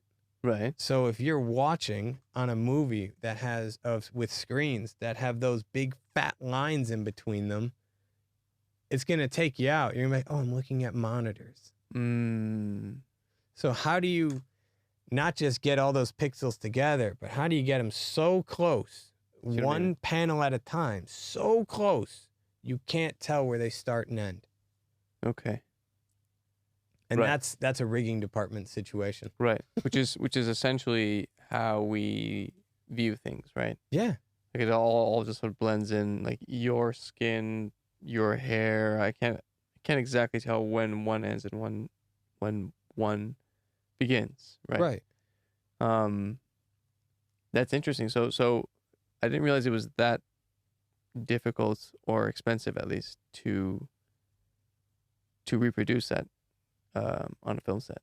Well, that's why you had the original like via virtual set production facilities like this. There's some in New York, Germany, London, and around the world. The reason that they target commercials, like when you want to shoot BMW, when BMW wants to shoot a commercial, they've got money to shoot a commercial. Like they are spending millions of dollars on marketing. There are some companies, the food companies, that will spend $1 million to $2 million just on developing the concept for shooting their commercial. To test out different foods and food. When you're shooting a food commercial, you're not actually shooting the real food. You're shooting something that looks like food. Huh? You didn't know this? No. Oh, yeah. So ice cream is actually, it's not ice cream. It's actually flour or some sort of like potato flour. What? That's colored and balled up. Or it could be Play-Doh as well. Ice cubes are not ice cubes. What they are, it's a glass filled with plastic cubes, and then you can put glycerin on the side of the glass to make it look like it's sweaty. There's a really fascinating cinematographer. His name's Bill Bennett. That could, if you were to Google search Bill Bennett Budweiser commercial, I want to say it's Budweiser. Bill, sorry if I'm wrong on Budweiser.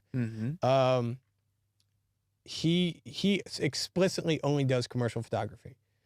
And if you were to see, I'm sure there's some behind the scenes stuff as to that I've seen. I've seen some of the behind the scenes things in his. I don't know where you can find them all, but some of the things that he's explained to film students behind the scenes of what he's been doing when he's doing it, it's pretty fascinating to hear about the thought process that goes into how just to display like one single product shot. Like the whole 15-second commercial sometimes might just boil down to whether or not they like it based on like a half a second of like the hero shot of what something's supposed to look like. Whoa. Yeah. What's wrong with filming the actual food? Why not just do that? Here's an example. So another a competitor / friend to Bill Bennett, David Darby, ASC. David Darby has been like a mentor of mine for a long time. And he was telling me, he was like, do you understand how hard it is? He was doing a car commercial or practicing for something for a car commercial. He's like, do you understand how hard it is to get a Ferrari on a 360 spinning wheel to be in the exact same position, like dead center based on the car center, so that the entire car stays in focus while you're trying to film it? I was like, no, but it sounds complicated. You have to drive it forward and backwards. He's like, no. It's a 1/8 scale replica. He's like, we're not working with real Ferraris, or not 1/8, and maybe 1/16. They're working with models, but like miniature models. Miniature models. No, he was for that day. He was talking to me. I believe it was a Ferrari. I don't remember if he's shooting a Ferrari commercial, if he was testing something. What? But think about it like this: if you don't need to shoot the real thing, why are you shooting the real thing? Like, why? Like, how long can you keep meat hot and fresh for? How long can you keep your glass chilled for? You have to design things around that, and then light it with intent for what it is you're trying to convey to your audience. Okay. So like and one of the trickiest things is actually vehicles. Like Bill Bennett and David Darby, ASC. Bill Bennett, ASC, David Darby, ASC. What is ASC? American Society of Cinematography. Why do you keep saying that? You're supposed to. Jesus, okay. It's like, all right, so like if I was to say Patrick Stewart, it's more proper to say Sir Patrick Stewart. Okay. Do you know? Okay. No, I know who he is. Yeah. Okay, he's been knighted. Sir Elton John. I mean, I just say Elton John. I understand. So Spotify, put on Elton John. Anyway, go on. The ASC, the American Society of Cinematographers, is an organization dedicated to the advancement of cinematography. Yeah. From a technical perspective and a storytelling perspective, over their 104 years in existence, based on the time of this recording. They have had just over 600 members only. It's a pretty exclusive club to be in. What? Why?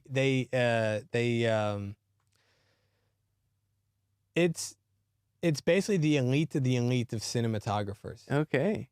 And you can learn a lot. If you were to search, if anybody listening wants to find out more about cinematography, read the ASC handbook. It is an 800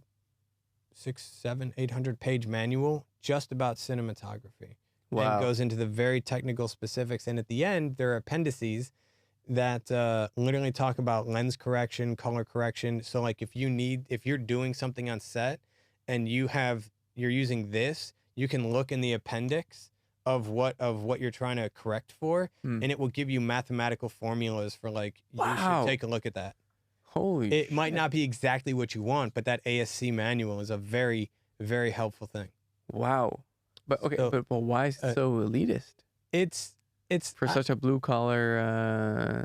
I wouldn't say that it's elitist. I'd say Well, it's 600 people of over 100 years. They were all, I don't in my opinion. Yeah. And I'm not a member. So Yeah. I don't know. Yeah. But from my perspective, I don't think it's elitist in terms of who you are, because you're brought in based on the recommendation of somebody else, and that your body of work is judged against your peers to be able to bring you into So that okay, environment. sorry. So forget the So Bill elitist has Bennett, a yeah. Bill Bennett and David Darby, when they're filming a car, Yeah. the biggest thing with a car, like when you put it, like when you turn on your flashlight and you look into a mirror, there's a big spot right in the middle where your flashlight is, right? Okay. Same thing with cars. When they're filming a car and they have one light, like that one, pointing at a car, it's going to be reflected just off of that one spot of the car. So how do you light for a whole car to be able to not have those individual spots? When you need lighting, that is about twice the length of the car Right. and is a single light source. Therefore, you need the miniature models. You need miniature models, or you need literally gigantic 60-foot light sources, like pieces of fabric. Mhm. There are some companies called, I want to say the Rag House. I'm butchering their name. Based out of Los Angeles. Mm-hmm. And they can build you like a 60-foot wide by 30-foot high white piece of fabric that you could just shine light through to be able to create one big gigantic light source with zero stitching in between. It's like literally a 30 by 60 piece of fabric. Whoa. With no stitching in the middle, so that the light source is even. So when you get up to full size vehicles or full size products like that are that big, you need absolutely massive amounts of light. And you need it from massive amounts of like a massive size of the light. So what? So car commercials. So there are two possibilities, right? Because you said that the car companies spend a fuck ton of money on advertisements, and so maybe they use this super fancy technology and therefore can just sort of digitize their commercials, or they use just miniature models to. Which one is it exactly? They use a combination of both. Plus, they will sometimes, with one of Bill Bennett's commercials, they actually didn't have the whole car that they were supposed to be shooting on. Okay. So they got another car with the right wheels that have the same wheel base, like the same size and length between the wheels and the right size of tire and everything. Okay. And then they virtually replaced the body of the car with what's supposed to be actually shot. So the body of the car in the commercial is not what they shot when they were on site.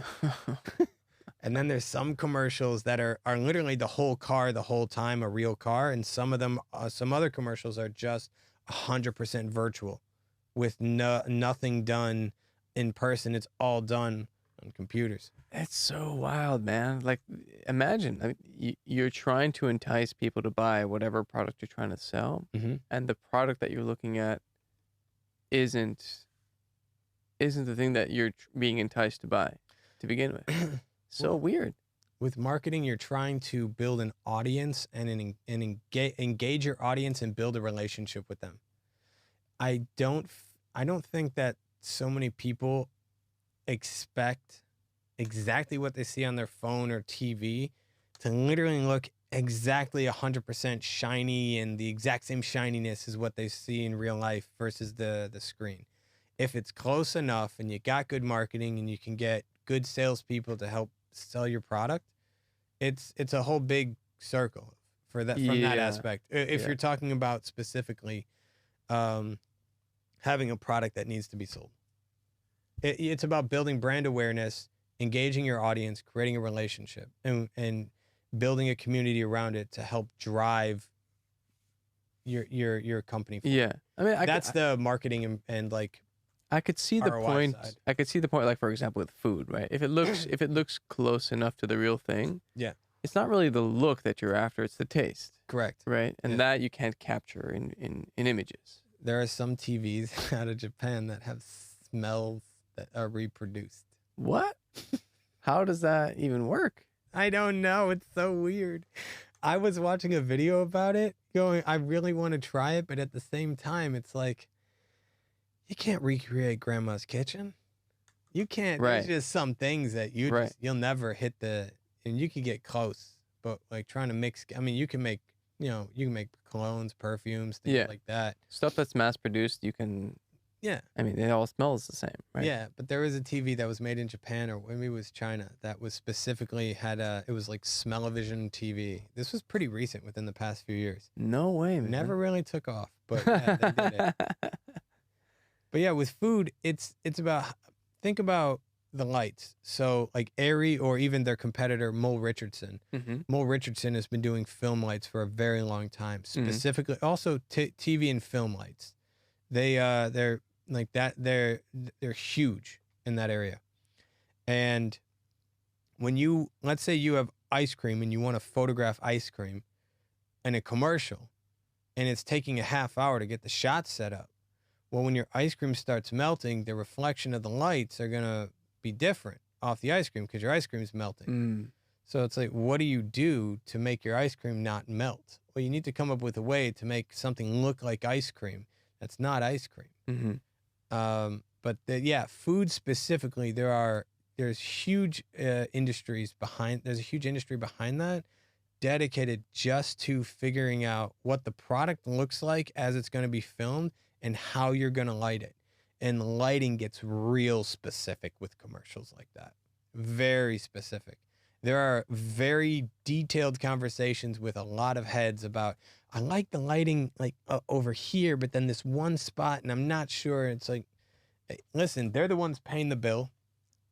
They're the ones paying the bill, and they're the ones that are hiring you to do this. So, I mean, if you don't want to work with them, you don't have to. No, I know.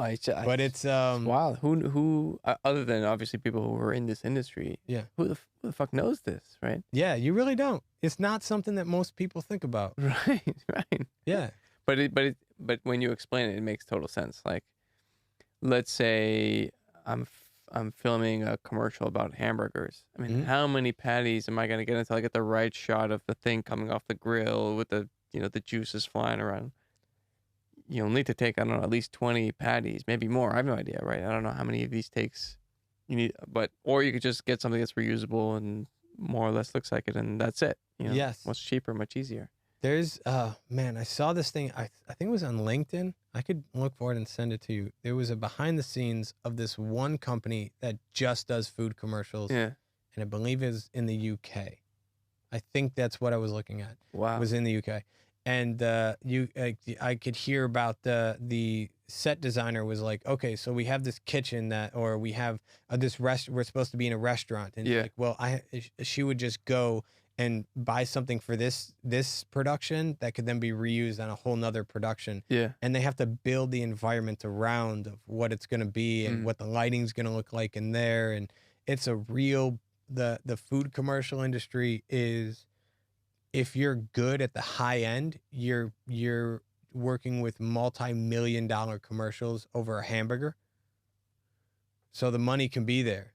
But at the same time, you're going to be working with like the most detailed oriented people and specific people, people who specifically want specific things and are paying you to do that.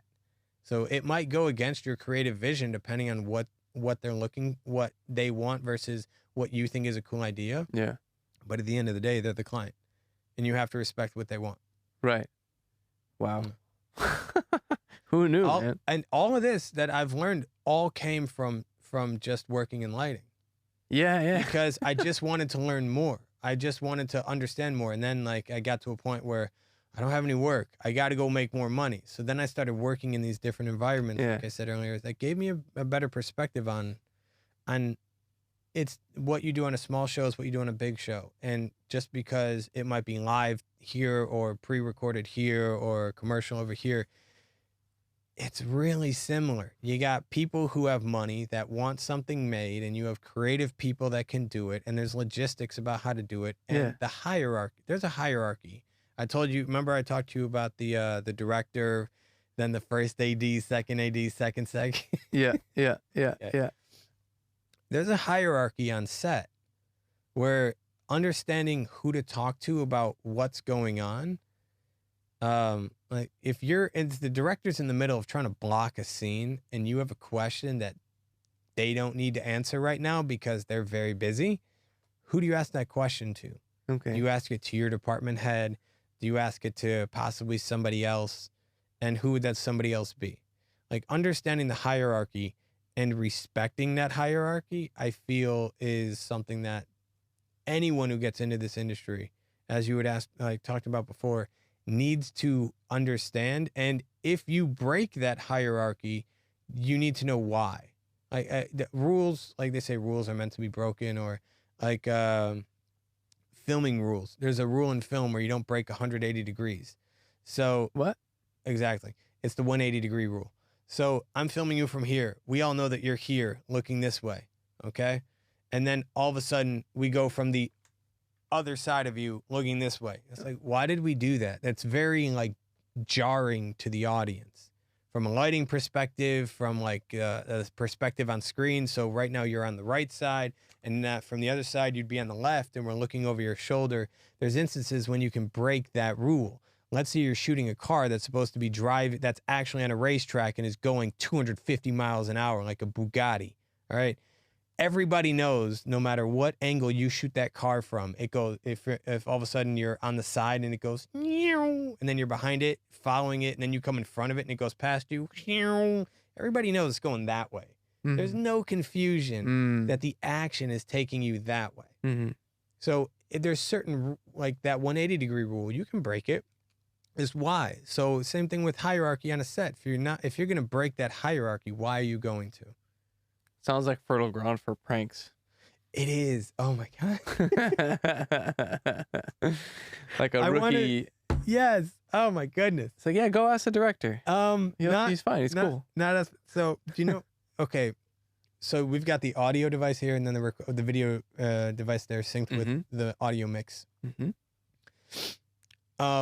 Imagine if that the video and audio got out of sync on that ATEM, you would need a way to resync it, right? Okay.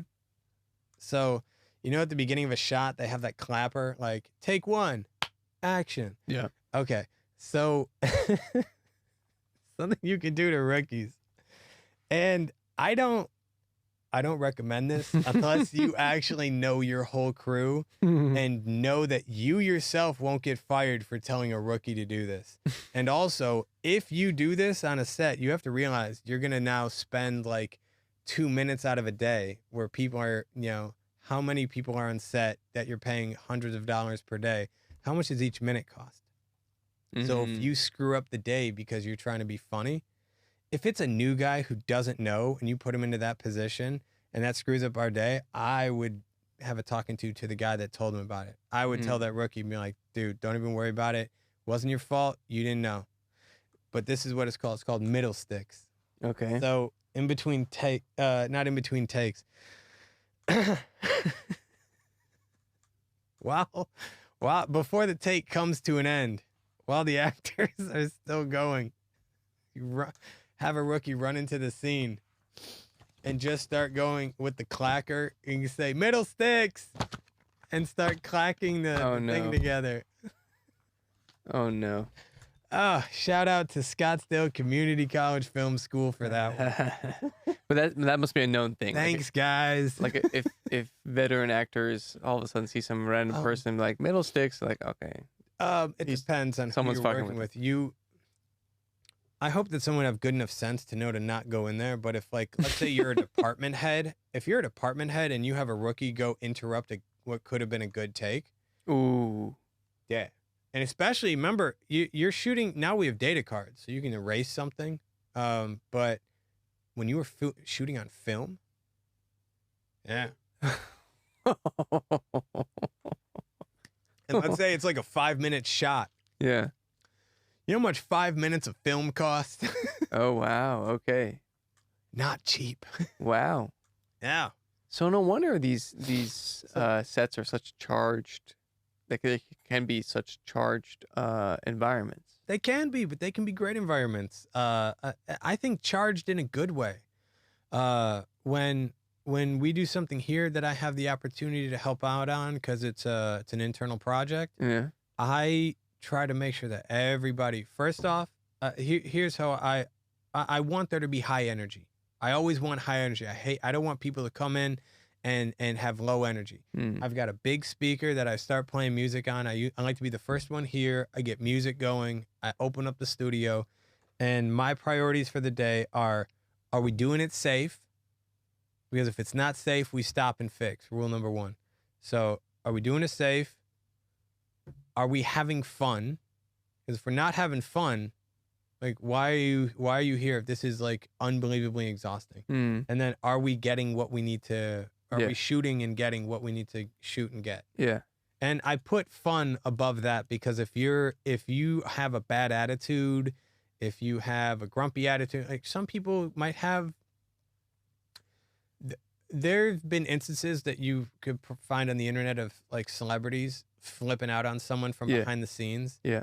And I'll listen to some of those tapes, and sometimes they're justified because like the person on behind the scenes is doing something that is bringing down the energy of the whole room, or interrupting takes when they shouldn't be, and they should know better. So, because if you're safe and you're having fun, you're gonna dedicate the hell out of getting, like at the beginning I talked about ownership of work and being able to be a part of that, even a little cog in that wheel, being a part of what's going on the screen. Yeah. And it translates well to good takes, I think. I feel that the audience, when will notice that subconsciously. Yeah. As I said before. So yeah, that's the order I put it in. Is there something that you haven't done that you would like to do? That's a loaded question. Well, in the lighting world. I love my job. It's great working here. I don't want to leave. No. You know what I mean? Like you've worked on some really, really cool stuff, you know? Yeah. To be honest, I would say something that's shot in outer space. Oh. I want to go to outer space. Whoa. I want to go to outer space and help shoot something in outer space. Holy shit. Yeah. But that's never been done before. Yeah. What are you talking about? Discovery has a lot of stuff in shot in space. There's, like lighting crews on the moon? No, not lighting crews on the moon, but like you have cameras that can work in outer space. IMAX cameras have worked in outer space. Okay. Mm-hmm. And what role? Tom Cruise was set to shoot a movie in outer space. Right, on the space station right there. Yeah. But what role? Okay, first of all, you'd be in space. Yeah. Right. That'd be a condition of this dream fantasy project, right? Yeah. What would you be doing? I don't know. Like honestly, here's the thing. Like going back, if I could, I would do lighting. If they needed, I mean, producers don't have to go to outer space. How many people? Here's the thing: outer space, you only have X amount of oxygen, X amount of food, X amount of water. Yeah. You know, your actual resources for living dwindle quick. Right. So let's to go off on a slight tangent. I'm going to be a little subversive. So when Tom Cruise was shooting Maverick, let's say Tom Cruise shooting Maverick, he had to teach pilots to be cinematographers, and he had to teach cinematographers to be pilots. Holy shit. You don't have control over the sun when you're flying an FA-18 in the air. You don't have some people with extra lights going, oh, you got to put the light over here and the sun's over there, so compensate for that. You have to figure out what time of day you're going to be shooting, for how long, what maneuvers you're going to be doing, and you got to plan it out like a military exercise, just A, B, C, D, okay? And you've got to get cinematographers on board with knowing about how to shoot a moving aircraft at that speed and understanding how to work with the bare sun. And you have to have pilots that understand that when the sun is pointed right at them, it flattens out the image. So it's best to have what they call a low side key, a far side key, where the light is coming from behind or from the opposite angle. So if I'm looking this way, the light would be coming from here to illuminate more this side of my face, and this side of my face would be more in shadow to add depth to an image or to my face. So if it's just one sun pointed at me, it flattens out the image and you get less depth. The whole reason I bring that up is because in space, if you're going to go shoot a movie in space, you have astronauts on the space station that are there doing scientific research. If you were to send someone up to just do filming, well, that person who's going to be filming needs to understand how to also be an astronaut in case shit goes south. Okay? You need to know what to do in emergency. You need to know how to be part of the crew if they need you. Jesus. Likewise, if one of those scientists, or if, let's say they have a rotating group of scientists that are going to help with the production, they need to understand film basics as to how are you going to shoot in space and like for a dramatic purpose, not just like a Discovery movie with IMAX where everything's in focus. Yeah.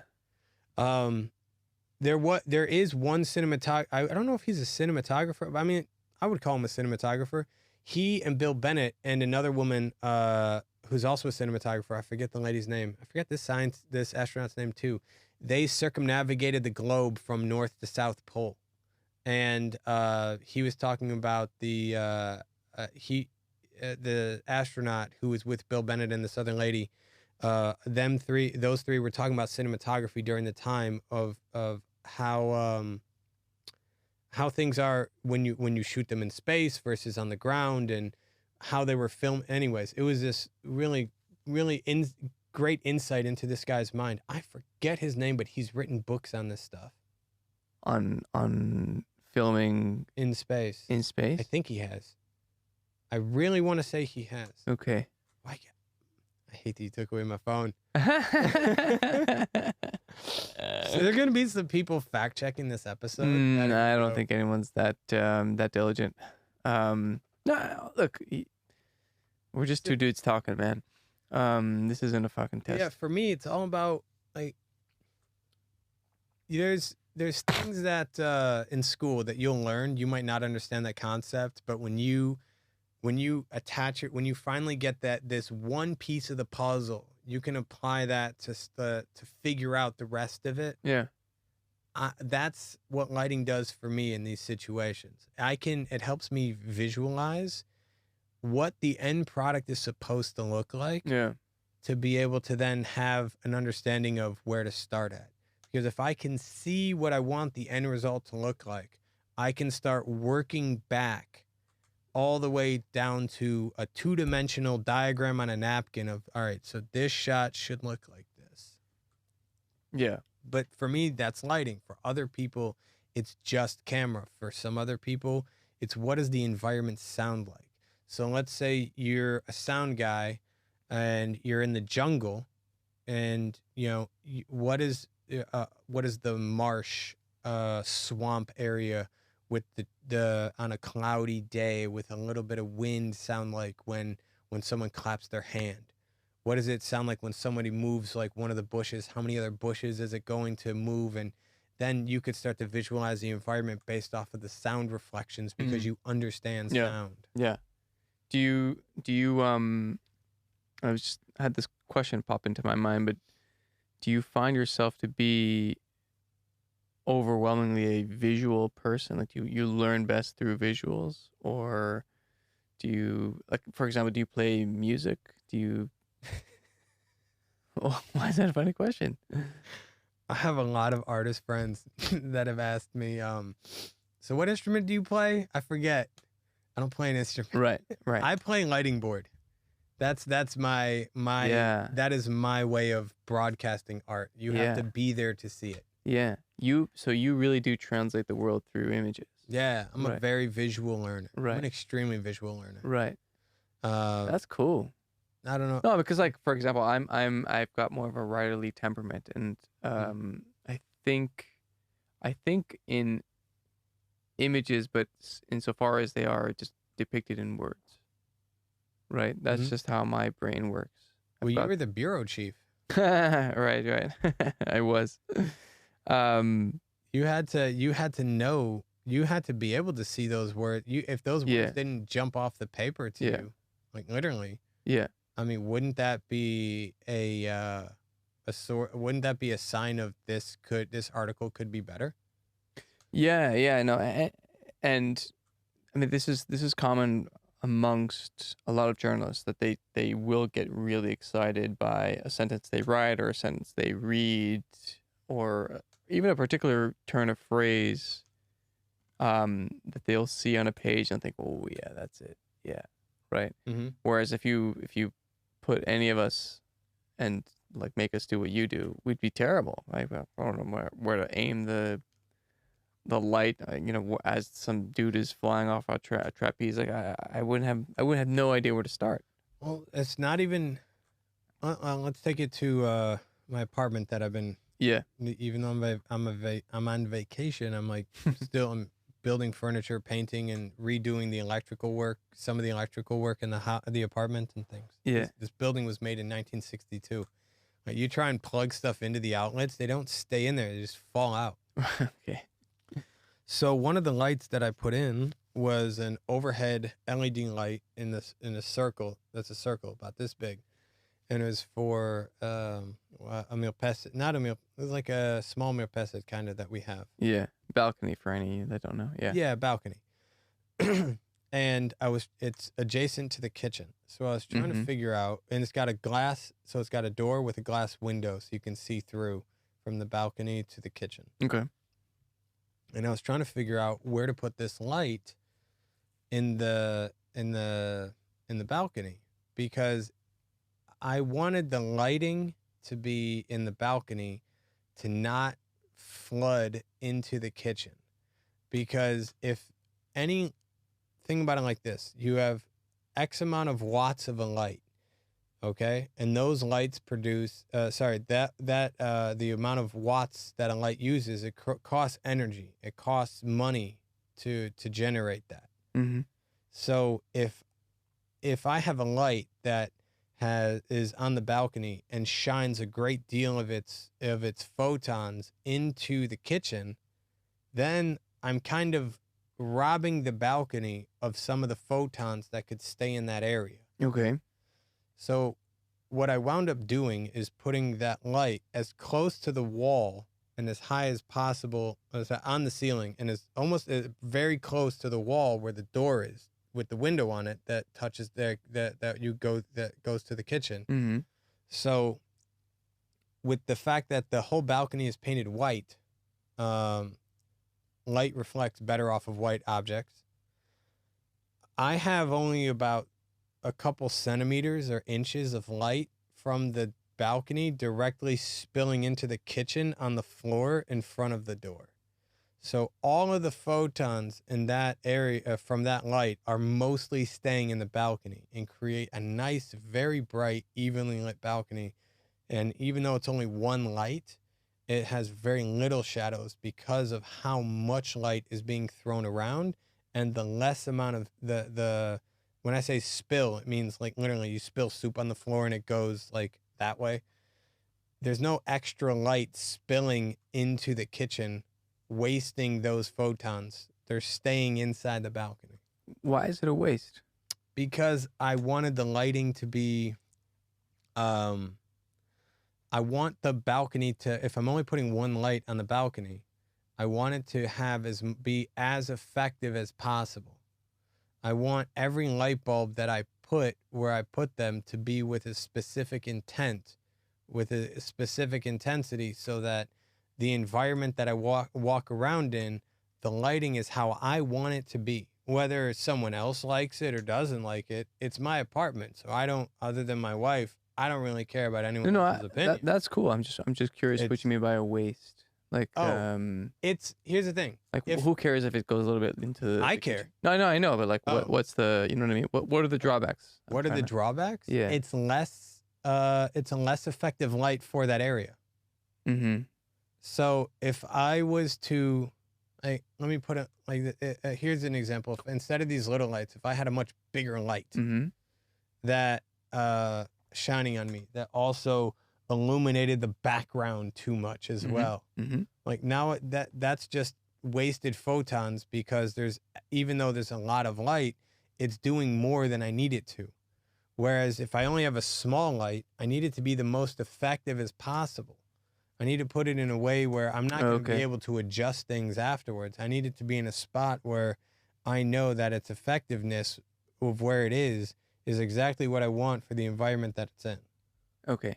That make sense? So the fact that it's a small light in the balcony, Yeah.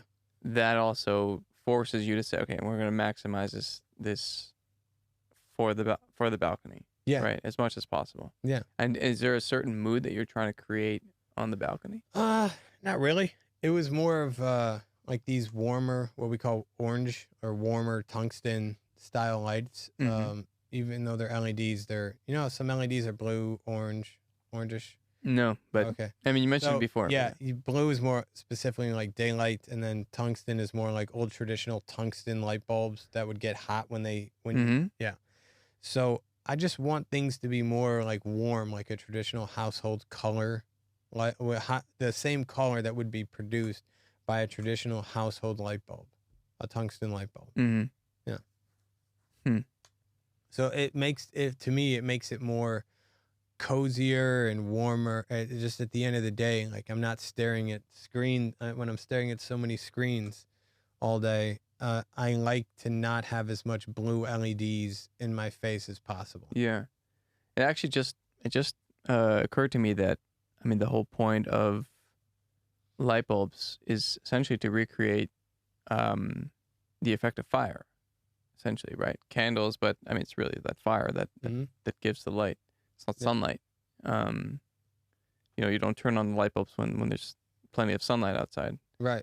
So are people more drawn to light that resembles that sort of orangey, yellowish flame? I think so, yes. Yeah. I would say on the whole, yes. Actually, we could do an experiment. Okay. We could do an experiment tonight. When we leave this studio, go outside, we could look at, when you see an office building at night, like Electra Tower or whatever, how many of those lights look warmish orange like a traditional household light bulb or fire versus how many of them look blue like the day? And I bet you that we're going to see a lot more like warmer, orangish, like fiery colors coming from the building than we would blue. I'm willing to bet you. Interesting. Yeah. In fact, if we want a good view, we could go upstairs one level and look at the Manpasset. Cool. You know what? That's a good place to stop this. Are we done? But I haven't talked about my pot of gold. What? I have a great light shining on a pot of... I'm just kidding. Oh, man. This was fun. Was it? I'm glad. Yeah, man. I didn't know any of this stuff.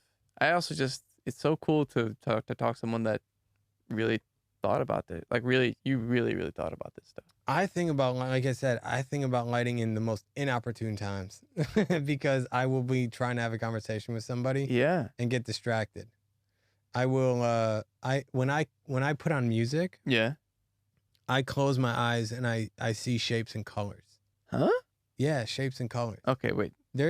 Tell me what that is. So there's four main I say there's five, but traditionally, if you were to read the ASC manual, there's four specific properties of light: height, angle, so how high that is, it's angle that is shining down on me, which dictates what the shadow looks like across my nose in this situation. Height, angle, intensity, how bright is it so that the camera or film emulsion can see me, and color. So you have some film that's, even going back to film, you have film that is like daylight based, and you have some that is tungsten based, like indoor rated. Okay. So depending on what light source, so if you have a film that's expecting a bluish kind of daylight film, color or light coming towards it, and you use it indoors with this type of lighting, it's gonna look super orange, and vice versa. The fifth property that I say about lighting is shape. Height, angle, intensity, color, and shape. And the reason I put shape in there is because I feel that when you go to in film and television, you've got these cameras, and it's like, here's the camera, this is what the camera sees. You don't care too much about spill, but when you have when you're in a live environment Yeah. and you have too much spill, it's going to be very noticeable. So you need to shape, like with doors called barn doors in front of the light, to be able to put it in the exact spot that, like, point it in the right way and then cut off as much extra as possible. Okay. Okay. So yeah. So, but how does this tie into when you listen to music? You see light. Because when I would be working in theater, Yeah. when I would just try to I eventually got the opportunity to do lighting design for theater, and I've done it on 22 shows, local regional shows, nothing massive or anything big. But when I'm lighting designing for shows and I'm trying to come up with a mood or a feeling, after reading the script, talking with the director, I put on music that try and get myself into that environment, or watch things that have been in that are similar to that environment for what's going on in the show. And I try and listen to the sound cues. And then the sound cues, because I don't want to look at someone else's lighting design, I want to come up with my own ideas. I try to listen to the sound to then try and figure out, all right, well, this is what our set's going to look like. And here's what our lighting grid has that we can work with to come up with X, Y, and Z for the show. And I'll just close my eyes, I'll listen to music, and I'll just like think of the text and see highlights and shadows and colors and shapes just come across. Yeah. Well, that's your mind generating the world through light. Yeah. That's really cool, man. Which is why when I like I said, when I get asked, what instrument do you play again? You play the light. I play the light. That's it. Yeah, faders. That's my jam. Have you ever seen a lighting board? No. You see that audio mixer? Yeah. The audio control surface up there on the computer? It looks like that, but it controls lights. And you can have some that can control an arena show. Yeah. You have some that can just do a small little show. You have some that can run off of the iPad. The iPad in the studio connects to a router that controls everything over Ethernet. Okay. Yeah. Lights nowadays can work over Ethernet. In fact, the most robust systems, I would say, are made by MA Lighting. They have pretty much all their controls. If it's not fiber optic, it's Ethernet over fiber optic. Sorry, you can do traditional DMX, which is a 3-pin cable. Technically, DMX is actually supposed to be 5 pins, but because for the longest time no one used pins 4 and 5, they stopped producing 5-pin cables for in masses, and people just had 3-pin cables. But so the common 3-pin DMX cable is what you would see coming out of some lighting boards, or 5-pin lighting cables. So you can have this old school analog communication. You can have Ethernet communication, which can do a lot more lights over much farther distances, or you could have fiber optic. Man, you just nerded the fuck out. I have no idea what you were just... Oh, and get even crazier than that. For the Oscars, they have backup electrical systems running in parallel. So, okay, so if I take this electrical cable and connect it to like this electrical cable that are both hot, they're both filled with electricity, and touch them, there's a combination of, as long as they're different circuits, they should just combine to make a greater voltage. All right? Okay. So with the Oscars or Tonys or big, huge, massive shows, you have electrical systems that are built that if one goes down, if your primary goes down, there's a second one that instantly takes over because it's instantly ready and has enough power to keep all the lights and sounds and everything on at the exact same time. Holy shit. Yeah. Those are the big, scary cables. Big electrical, scary cables. Oh, man. All right, dude. Let's wrap it up. Let's wrap it up.